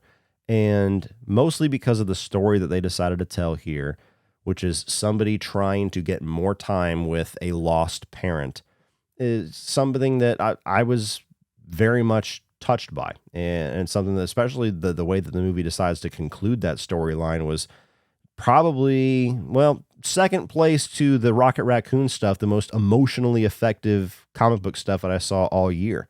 Very emotionally potent and very well done. I thought that Michael Keaton was fun as Batman. I even liked the Sasha Calle who comes as Supergirl. I like kind of revisiting the events of Man of Steel. I'm a whore for time travel stuff. So I really enjoyed what this movie was going for. Again, CGI was horrible. It's not the best comic book movie in the world, but it was very entertaining for me, and it's one that I could see myself rewatching more than not amongst a lot of the other DC Universe films. So I liked it. Sue me. Number 23 is going to be Infinity Pool, and this is another movie from way early on in the year, and I was actually surprised with how much this movie really stuck with me throughout all of 2023. Brandon Cronenberg is the son of David Cronenberg. His last film, Possessor, got a lot of attention. I liked it. It wasn't a movie that blew me away by any means. And this one, the concept of it actually seemed less interesting than Possessor. But I was surprised how much I really enjoyed it, how trippy the movie was, how wild it was, and the things that it was discussing. I thought it did a really effective job at getting its message across through all the wildness. So you have this concept where Alexander Skarsgård and his wife, they're rich people. They're off on this island paradise, and they're like bored. They're not impressed whatsoever with this paradise. And they come across Mia Goth and her significant other and start to have fun, start to get wild and crazy. Something happens, And Mia Goth and her significant other essentially are like, don't worry about it. We'll take care of it. Just go back to your hotel, act normal. And the next day, the police force in this island comes to their door and says, we've found the evidence. We know it was you. And they put them through the court system and say, you've been sentenced to death. But if you have the money, we actually have a program where you can pay money to have a clone created of your body, and the clone can undergo the death penalty for you if you can afford it, which they obviously can. So you have this situation, this system that is created to where the rich people have no accountability. If they get caught for something that they did, for crimes that they committed, they can just buy their way out of it in the most gruesome way possible, like literally watching a version of themselves get hung or shot or executed. And so essentially the movie is being a commentary on the lack of accountability of the rich, while also, for me, even more so, creating this very interesting conversation about what actually guides our decision making, what guides our morals. Is it this inherent understanding of good and evil, of right and wrong, or is it just simply not wanting to have to undergo the consequences of a wrong act? Do we behave? Do we act like civil people in society because we know it's the right thing, or because the things that we actually want to do have consequences tied to them? And so I found that to be a really profound thing to discuss in this film, and the way that they bring it across was very trippy, very wild, very entertaining. And so all throughout the year, it was a movie that I kept discussing, kept talking about, and kept recommending it to people. And by the end, it's one of the movie experiences that I've remembered most and valued most in 2023. 22. Oh, here comes the bomb drop. Quite literally. Oppenheimer. Yes, it's not in my top 10. It's not in my top 20. Look, Oppenheimer, very well made movie. I probably would bet money that it's going to win Best Picture, Best Director. It's probably going to sweep the Oscars, and it deserves that.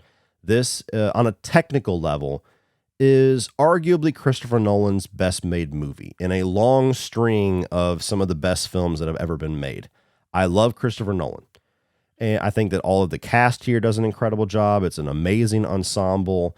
He does a really good job at taking a subject matter that's not particularly interesting for me and doing his best to make it interesting with the creation of the nuclear bomb and the betrayal of Oppenheimer and his later trials for communism, and kind of wrapping the movie up in a way to comment on the state of the world and how many nuclear warheads are out there. I absolutely walked out of this movie feeling less safe in the world that I live in than I did before I walked in it, and I think that was absolutely the point of the movie. So there's nothing that I can say negatively about this movie, aside from kind of that recent issue that we have with some Nolan films where I feel like his sound mixing isn't great, and I think it's hit or miss with your theater. I haven't watched this on 4K yet, but I absolutely struggled to discern what people were saying in multiple sections of this movie, and in a movie that's 3 hours of people talking. It's a big fucking problem. Aside from that, there's nothing I can take away from this movie. It's just simply not a movie that I would ever watch again. And while I respect the hell out of it, it's not a movie that I would say I fully enjoyed. It's just not quite my type of movie experience. I prefer the Christopher Nolan movies that are more the unique sci-fi action type experiences. I will take the Inceptions, the Prestige, the Dark Knight trilogy, even Tenet. I'm not a big fan of Tenet, but I will take the Tenets over the Dunkirks and the Oppenheimers. That's just not my type of movie. So again, to justify a movie that's 22 on a list of 121, what the fuck are you screaming at me about? It's not a top 10 movie for me. I would be lying if I put it that high. Number 21 is Elemental, one of the biggest surprises this year. I didn't have any interest in this movie. It was all but bombing at the box office. Pixar, not by any fault of their own, has lost a lot of my interest the last number of years because all their movies just kind of go to Disney Plus, and I don't know, that there hasn't really been a premise that they have been exploring that has really intrigued me to go check out their movies. And the last one that I saw was Lightyear, which was a big disappointment. So I really had no intentions to see this. And then I had a day where my daughter was at home. It was just me and her. And I decided, you know what, let's go to the movie. We'll see Elemental. We'll spend the day together. And both of us really enjoyed that. And the important part about saying that is that my daughter does not sit down and shut the fuck up at any movie that we take her to at the theaters. She is a pain in the ass, absolutely, when you go to the theater with her, because she's fidgety. She doesn't want to sit there. She gets bored with the theater experience after about 20 minutes. She wants to go to the bathroom. She wants to go get refills. She wants to talk. And I'm always the guy like, shh, quiet, fucking shut up, quiet. And this one, it helped that we were the only two people in the theater. I will say that, to be fair. But she was really invested in this, and she really enjoyed this. And when we got out of it, she was like, can we go to McDonald's because they have Elemental toys? And we went, and I got it for her because I'm a fucking sucker and I spoil my children. But Elemental, from my perspective, was a really enjoyable movie. You know, it's talking about being an immigrant in a foreign land. It's also a romantic comedy above anything else. And I just thought that it was really clever. It was really charming. It was really sweet. I liked the animation style, I liked the world that they created. And so I had a really good time with this, and I would watch it again. This is up there even more so than Super Mario Brothers, where my daughter's been watching it continuously, and I'll just walk past and be like, oh, Elemental, cool. And I immediately, when we got home and my wife got home from work, I was like, you need to watch Elemental because it's a movie that you would really enjoy, especially, maybe even more so than me. So I'm glad that it kind of got a second wind. And once people's word of mouth started to track, it actually ended up getting a lot of money at the box office because it deserves it. It's a really good animated film. Finally, we're at the top 20. I started recording this at about 10 p.m. It is now 2 a.m. So I apologize if in my top movies of the year, I start to slump backwards. Like, number 5 is the best thing ever, but I'm fucking sick of talking. Number 20, American Fiction. Of all of the award season darlings this year, this is probably the one that I have enjoyed the most as far as movies that came out here in the last month or so. You've got Jeffrey Wright, and he is this very educated man. He is a writer. He's written a number of novels, never really seen much success with it. And he has this frustration with what types of stories from Black people, from Black America, are the ones that succeed, are the ones that get hailed and critically acclaimed and get celebrated. And they're always ones that have to do with crime and, you know, the squalor in the ghetto and gangster rappers and all these things that he's just like, that doesn't represent Black America. That doesn't represent the vast majority of us. And so, like, there's a scene where he's watching TV, and in the background, it's like going through a marathon of the best Black stories, and it's shit like Boys in the Hood and Menace to Society.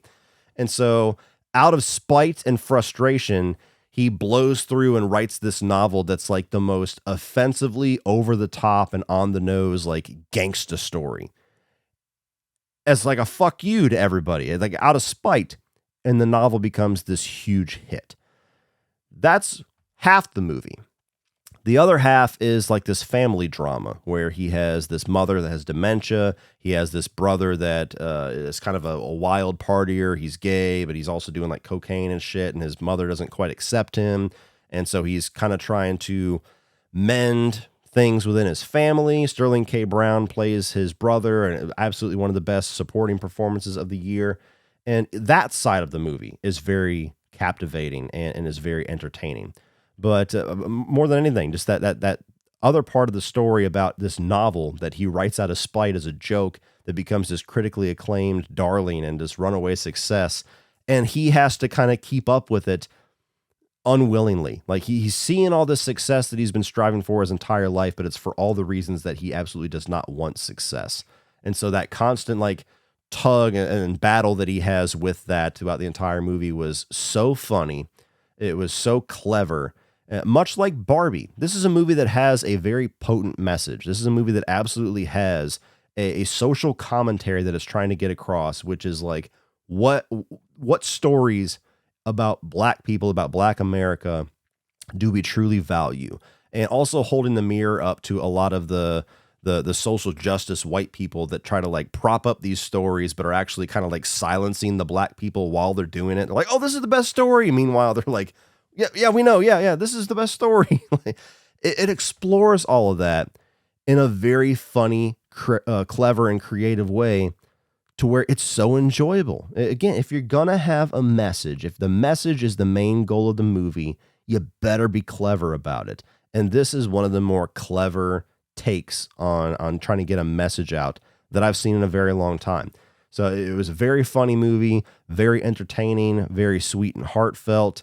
And you know, Jeffrey Wright is an actor I've liked for a very long time, and I think this is probably his best performance yet. And another solid contender for Best Actor. He's probably not going to win, but I'm glad that he got nominated. And if he did win, you know, deserving win. So really enjoyed this one. Of all the awards movies, this is the one where I'm like, I get it. I'm right there with you.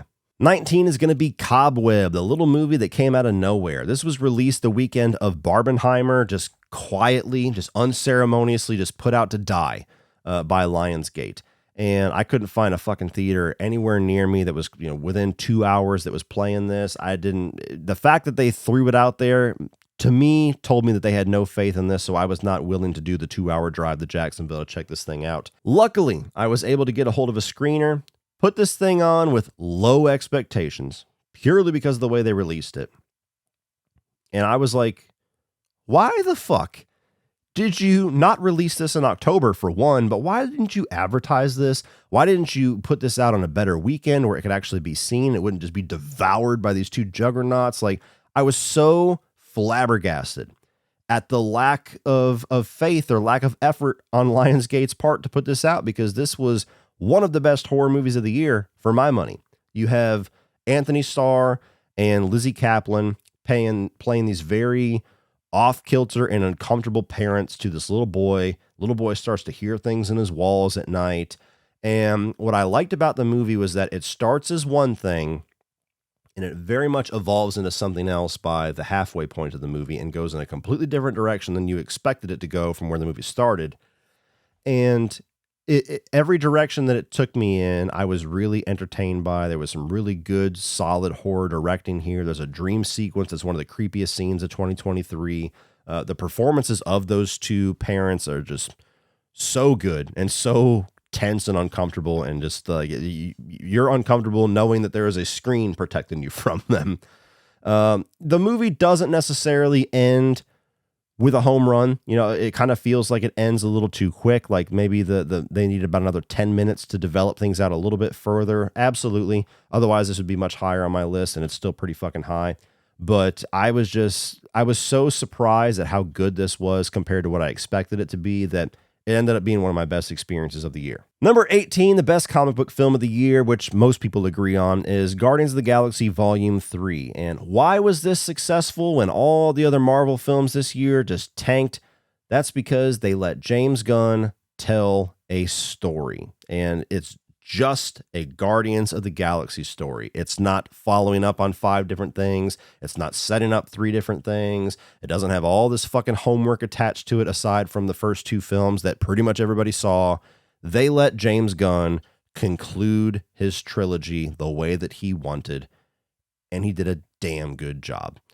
Now, there are things about the movie that didn't quite work for me. I didn't like the Adam, whatever the fuck, the golden dude, Adam Warlock. I didn't think that was a very interesting part of the movie. It was just kind of like a blunt end of a joke. There was certainly a bit of my comic book fatigue still setting in a little bit with this. But damn, does this not tell a good story, just concluding these characters' journey.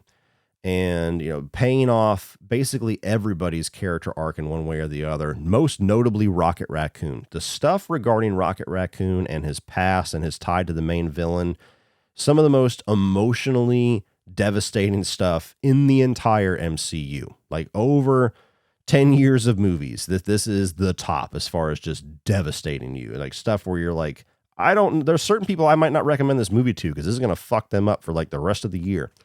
So a very well done movie. I really appreciated the way that they ended out this trilogy. I think that there's solid action sequences. You got the one in the hallway with the Beastie Boys playing that's really good. I think that this is definitely a step up from Volume 2, which I've never been too high on, but this also makes Volume 2 a little bit better. I saw this in a triple feature, like a marathon the night that it released, and it was a cool little experience watching all 3 movies on IMAX. So this was the best comic book experience of the year by quite a bit. Number 17 is Renfield, and I didn't expect this movie to be so high when I first saw it. I was expecting maybe the year to be a little bit better than it actually was, but I'll be damned. Here it is, sitting at 17. You have horror comedy with like really over-the-top action and gore where Nicolas Cage plays like the continuation of the Bela Lugosi Dracula. Fucking awesome. This even the CGI gore matches the tone of this movie, how over the top and just wild and bananas it is. So that's usually something that I'll criticize pretty harshly in horror movies, and it kind of works here. I thought Nicholas Hoult was very entertaining as Renfield. There's a bit of commentary going on about toxic relationships and stuff, but it's sprinkled in there. It's not something that overtakes the movie. And Nicolas Cage, man, this is the best role that he's had in a long time. You think Nicolas Cage as a Bela Lugosi-style Dracula, this is the best version of that. So I highly enjoyed this one. It's definitely one of the most entertaining times that I had at the theater last year. Number 16 is Totally Killer. This was actually the closing film of Fantastic Fest. This is the latest, except for It's a Wonderful Knife, one of the latest movies in the Happy Death Day freaky little subgenre we got, where you take a classic movie, add a slasher. This is Back to the Future plus slasher, and it's just a very fun and entertaining movie. You have this girl where she lives in this town. There was a serial killer that killed like 3 or 4 people back in the 80s, and her mother was the final girl that survived.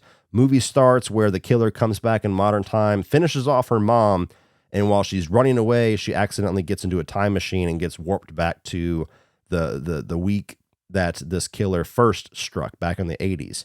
So the movie's part Back to the Future, where you have modern day teenager going back to when her parents were teenagers and meeting them, and the differences that come with just the different cultures and different societies of 2023 teenager and mid 80s teenager, while also having this serial killer whodunit aspect where she's trying to stop the killer once and for all. And it was just a very smartly written and very fun, entertaining movie. This is a movie that succeeds very well at kind of holding the mirror up to everybody, because when you go back to 1986 with the modern day teenager's lens, there's a lot of things that are just very crass and inappropriate about the 80s that it kind of calls attention to, while at the same time, it calls attention to how like holier than thou and how obnoxious modern teenagers are. So a movie that makes fun of everybody is always very effective because nobody feels left out of the joke. So I really enjoyed it. The only part that let me down is that the ultimate answers reveals for the whodunit side of things was a pretty big disappointment. But other than that, I had a blast with it. Number 15 is going to be Evil Dead Rise. And this is a movie that I actually just rewatched this past weekend. And yeah, I actually liked it even more the second time. This is one of the most, if not the most consistent horror franchise out there. It used to be them and Scream, but Scream's on a little bit of rocky road with Scream 6. This was a movie that was made to be a streaming movie, and everybody that made it said, this is good enough to be on the big screen. We got to release this. And it was a damn good continuation. You have the Evil Dead classic flavor, but put into a high-rise apartment instead of a cabin in the woods. And you have a mother becoming the possessed Deadite personality, while her kids are all the potential victims, and her sister. And so it's very intense, where you have like young children and very young teenagers being put through Evil Dead shit, and it does not hold back. The performance of the mom who is possessed is pretty fucking awesome. I think that all the gore effects and all of that was classic Evil Dead, just buckets and buckets of blood, so that was done well. There's that dark comedy that's kind of like you're uncomfortably laughing at how over the top the violence and the gore is. That's done well here too. Maybe a bit of a missed opportunity of putting in a few more new elements. Like we got a new setting, but other than that, it's all kind of the same classic Evil Dead experience, which is probably what many people want. By this point, I would want a little bit more different in there, a little bit more of a unique angle, but I really enjoyed this movie. And even this past weekend, like I said, I watched it outside on my little inflatable projector screen out in the yard, and that kind of added an extra little cool outside ambiance to it. And I really dig this one. So this is one of the horror films of this year that I'll probably be rewatching the most as years go on. Number 14 is When Evil Lurks. And when I left Fantastic Fest, this was my number 1. It has since dropped to number 2, but this is one of the most unique takes that I've ever seen on demon possession. This is an Argentina film, and they very much take Argentina lore and culture and kind of weave it into the movie to give it a very unique take on possession, where it's kind of more of like a zombie outbreak type movie. But this movie is fucking intense, like multiple points. You just like, oh, like, holy shit, they just did that. That was crazy. And, you know, both with just things suddenly violently happening out of nowhere, with the level of gore and violence, with how far they take certain things. It's a movie that pulls no punches. That does affect the rewatch value a little bit. But yeah, it's a movie that is intense. And what I liked about it more than anything else is that it's one of the few times that you can get a possession storyline that actually has a very unique way to tell that story, which we've gotten, 6 of those in 40 years? So I really enjoyed this one. It stood above the pack pretty easily for me. Number 13 is Dumb Money. And this was the story talking about the whole GameStop stock extravaganza from a number of years ago. And what I appreciate about this movie was that not only did it make me laugh and it was entertaining, it was very well acted, but I like movies like this that are based off of true events, true stories that I was very ignorant to. Like, I knew that the whole GameStop thing was going, but I don't understand stocks. I'd never played with stocks or did any of that, so I didn't really understand exactly what was going on. I just kept hearing about it. And this movie does a really good job at kind of dumbing down the whole like stock thing for those of us that don't know what the fuck any of that means. And so it tells a really interesting story about how this YouTuber, basically this online influencer, took a stock and drove it through the roof with his following and basically like broke the stock market and changed everything about how stocks are done. And it just kind of turned that whole side of the world on its head, and how many people it affected, both positively and negatively.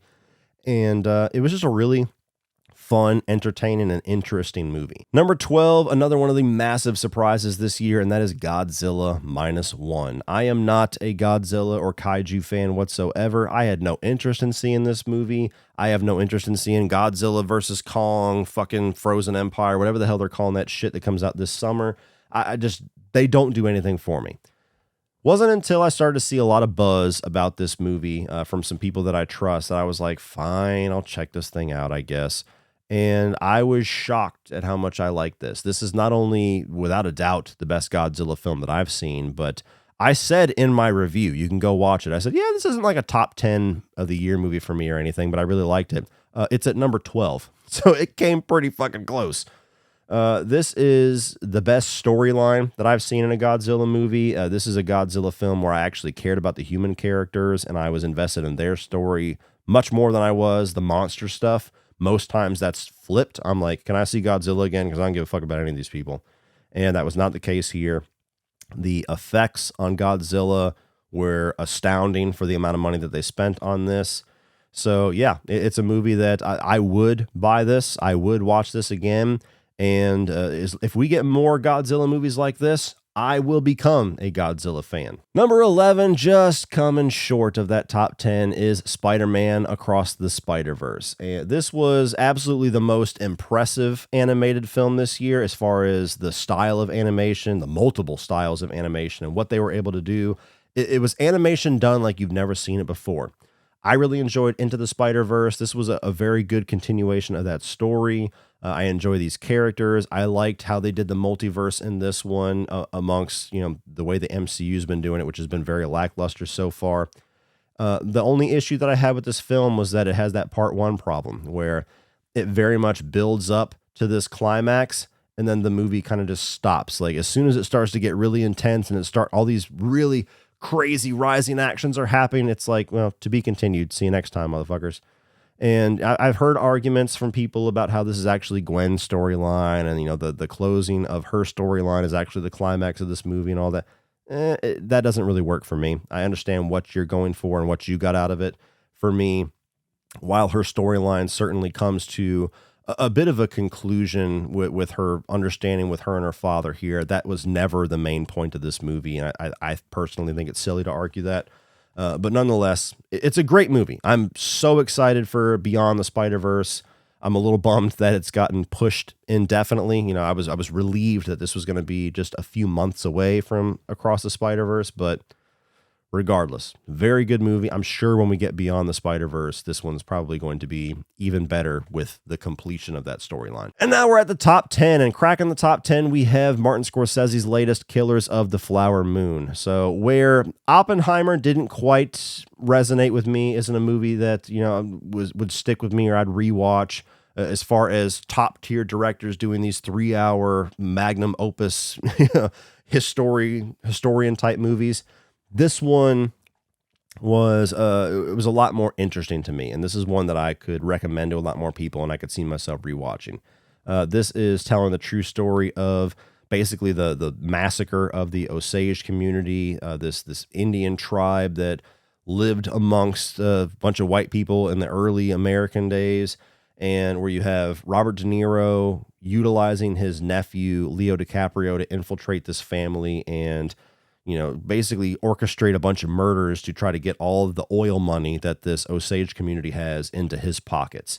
And it's a movie that, despite being very long, which I've already complained about a number of times in this list, how movies are just too long, it's a movie that by the end of it, I felt like it kind of earned its runtime because they spend so much screen time just hammering home how horrific these events were.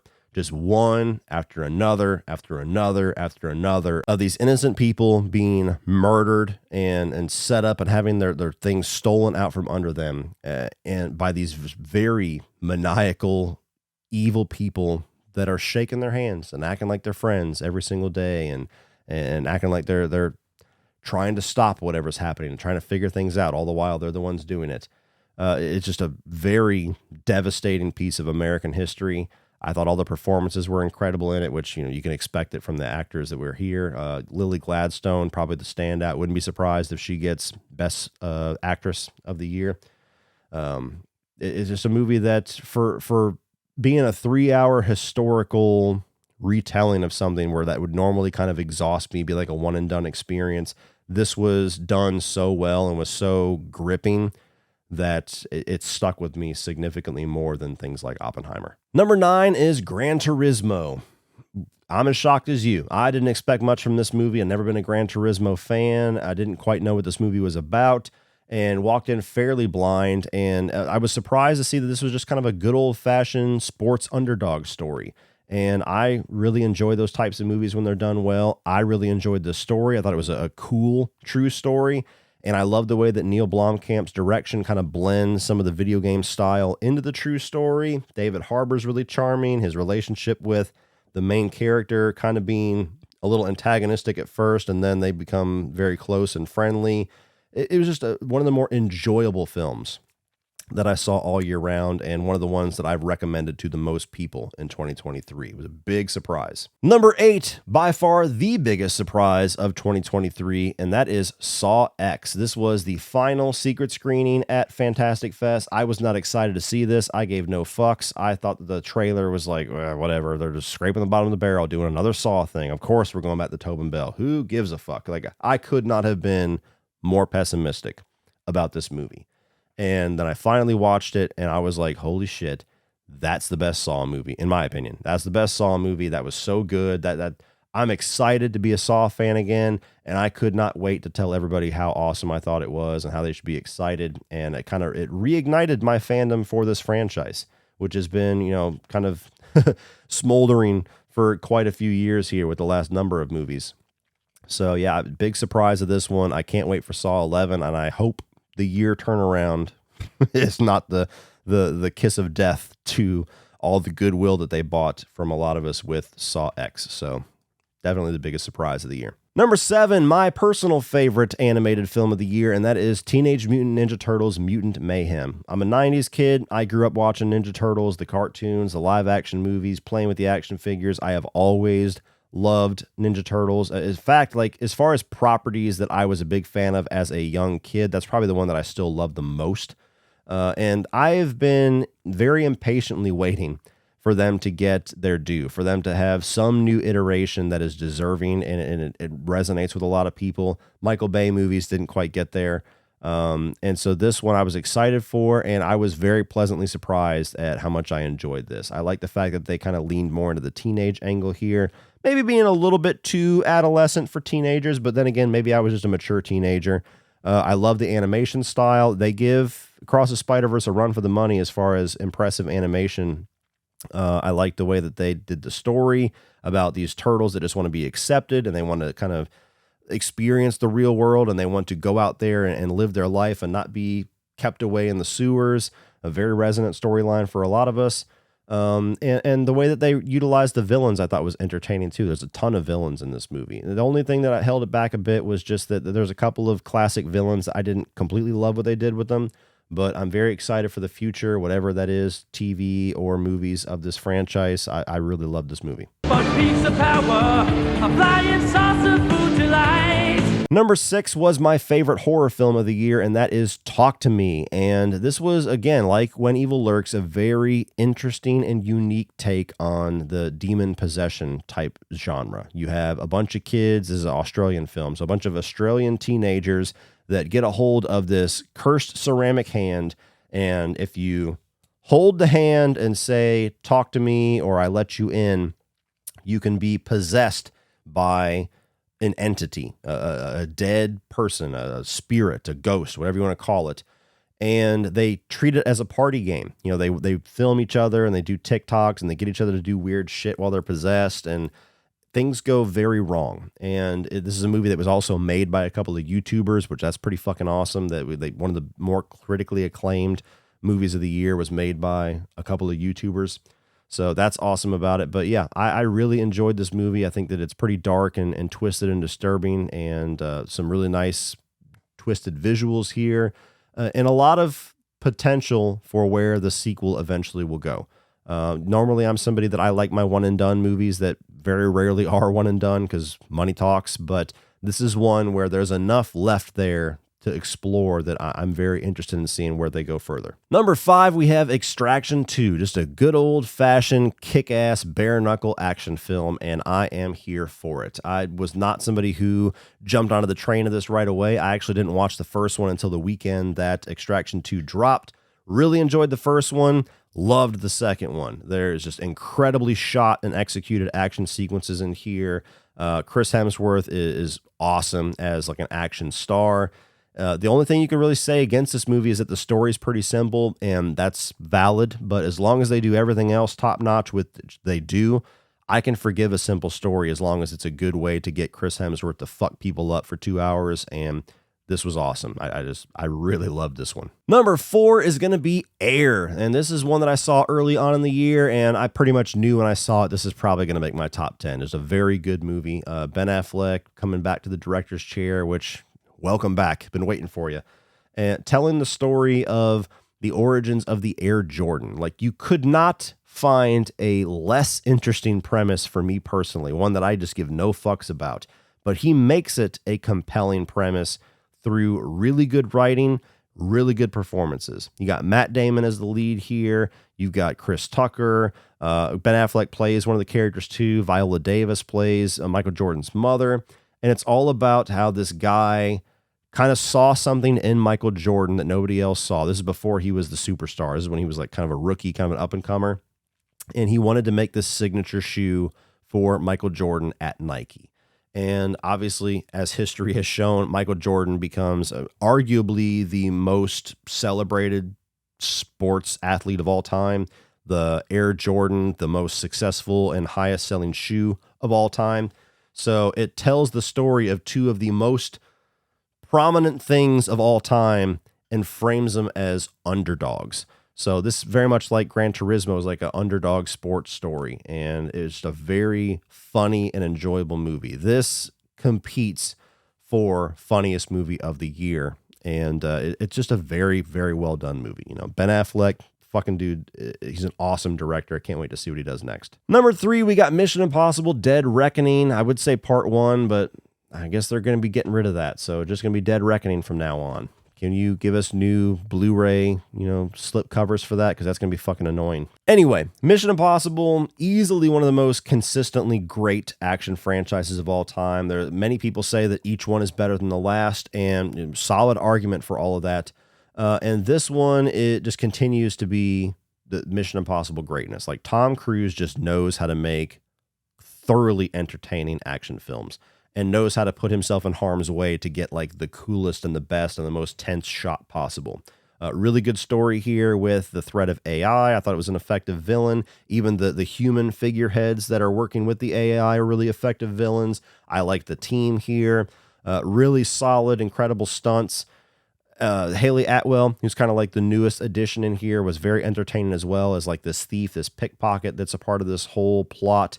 Just a really thoroughly entertaining Mission Impossible film. And even though technically, I guess it's not a part 1 anymore, when it was, this is the only movie that I've seen the last number of years that does not have that part 1 problem. This one starts a storyline and it ends the storyline in a very satisfying, climactic way while leaving threads to be explored and paid off in the second film. So that was a gigantic relief. The one thing that I was worried about, they knocked out of the park. So this was a kick-ass movie. Coming in at number 2 is John Wick Chapter 4. And this movie, or this year rather, started off very mediocre for me. Like January, February, most of March, I was just like, oh man, 2023 is going to hurt. And then I walked into the theater to check out John Wick Chapter 4, and this was the movie that reignited my love for film in 2023 and got me like rejuvenated and excited for the rest of the year's potential. This to me is either the best or the second best, tied with the second film of the franchise. I mean, it's a whole franchise. There's not a miss the entire time. The third one I have a few issues with, but that's still a fucking awesome action film. This has incredible action sequences all the way throughout it to where you're just like stunned at how they choreographed this and how they got all this together. The scale of them just continues to grow. I thought there was some really interesting stuff done with the story here with Bill Skarsgård's villain, probably the best villain of the franchise. There's a sequence in this movie where they pay very direct reference to the Warriors that I just loved and damn near leapt out of my seat, where I was like, yes, fuck yeah, they did it. So I thoroughly enjoyed this movie. I kind of wish it was the end of the franchise, even though they're already talking about a fifth one because this one was so massively successful. But this right here, man, this is a movie experience that was it was very special for me in 2023. But coming in at number 1, my favorite film of 121 films. We are finally at the fucking finish line. Number 1 is The Iron Claw, a movie that came in very late at the end of the year too. You know, it was kind of a last minute addition to the race.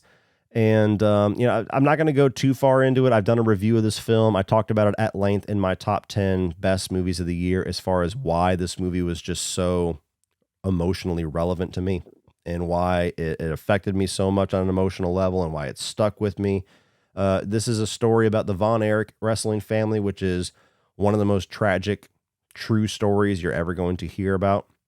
And they actually had to taper back some of the tragedy by getting rid of one of the brothers to make the movie. And even without one brother, it's just like, holy fuck, man, can anything else happen to this family? But it's a story about brotherhood and brothers' love for each other. It's also a story about like failures of fatherhood and this guy that just puts all of his hopes and dreams on the shoulders of his son that literally and figuratively kill them one by one. And it's just a very emotionally devastating story that is acted to perfection. It's written very well. I mean, it's an entertaining movie that you really are interested in kind of the history of wrestling. At least I was, because I didn't know that I'm not a wrestling fan. I don't know how things used to work and how things work today.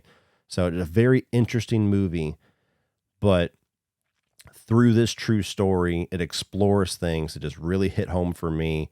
And the last 2 to 3 scenes of this movie back to back is without a doubt just some of the most emotionally crippling stuff that I have seen in years. The line delivery by these actors in those final scenes. Just gutted. So this ended up being my most valued movie experience of 2023, which is kind of an off-kilter pick for me. If you've watched my top 10s or my rankings the last number of years, at least since I've been on YouTube, I'm typically a blockbuster guy. There's usually an action movie up there or a comic book movie or something like that. But especially in a year like this year where so many movies just fell short of expectations, so many movies were mediocre, forgettable, just okay, a movie that could affect me emotionally on the level that this one did, that's the one that rises to the top easily. And that's the one that I'm going to remember 2023 for the most. Well, that's it, guys. For those of you that actually stuck through this, which is going to end up being probably a 3.5 hour, 3 hour and 45 minute video when all is said and done, I appreciate you watching. Thank you so much for sticking with me all through 2023. If you're brand new to the channel, stick with me all through 2024. I hope you enjoyed it. I hope I turned you on to maybe some movies this year that you did not know about or was not on your radar that hopefully you'll check out and enjoy. You don't have to put massive, gigantic lists, but if you want to put like your top 20, top 30 down in the comment section below, we can discuss some of that. But this is a lot of work, a lot of time is going to go into this video when all is said and done. Probably going to be about 10 to 12 hours by the time I click publish. So anybody that helps it succeed by liking, sharing, watching the whole thing, I appreciate it. And let's hope that 2024 is a better year for movies. I'll just say that. Well, that's it for this one, guys. If you enjoyed that, please click over here for all of my 2023 new release reviews if you want to go more in depth with any of the new releases that I actually covered. But like, share, hit that subscribe button so you don't miss everything in 2024. And as always, remember, opinions are like assholes, but that doesn't mean you have to be.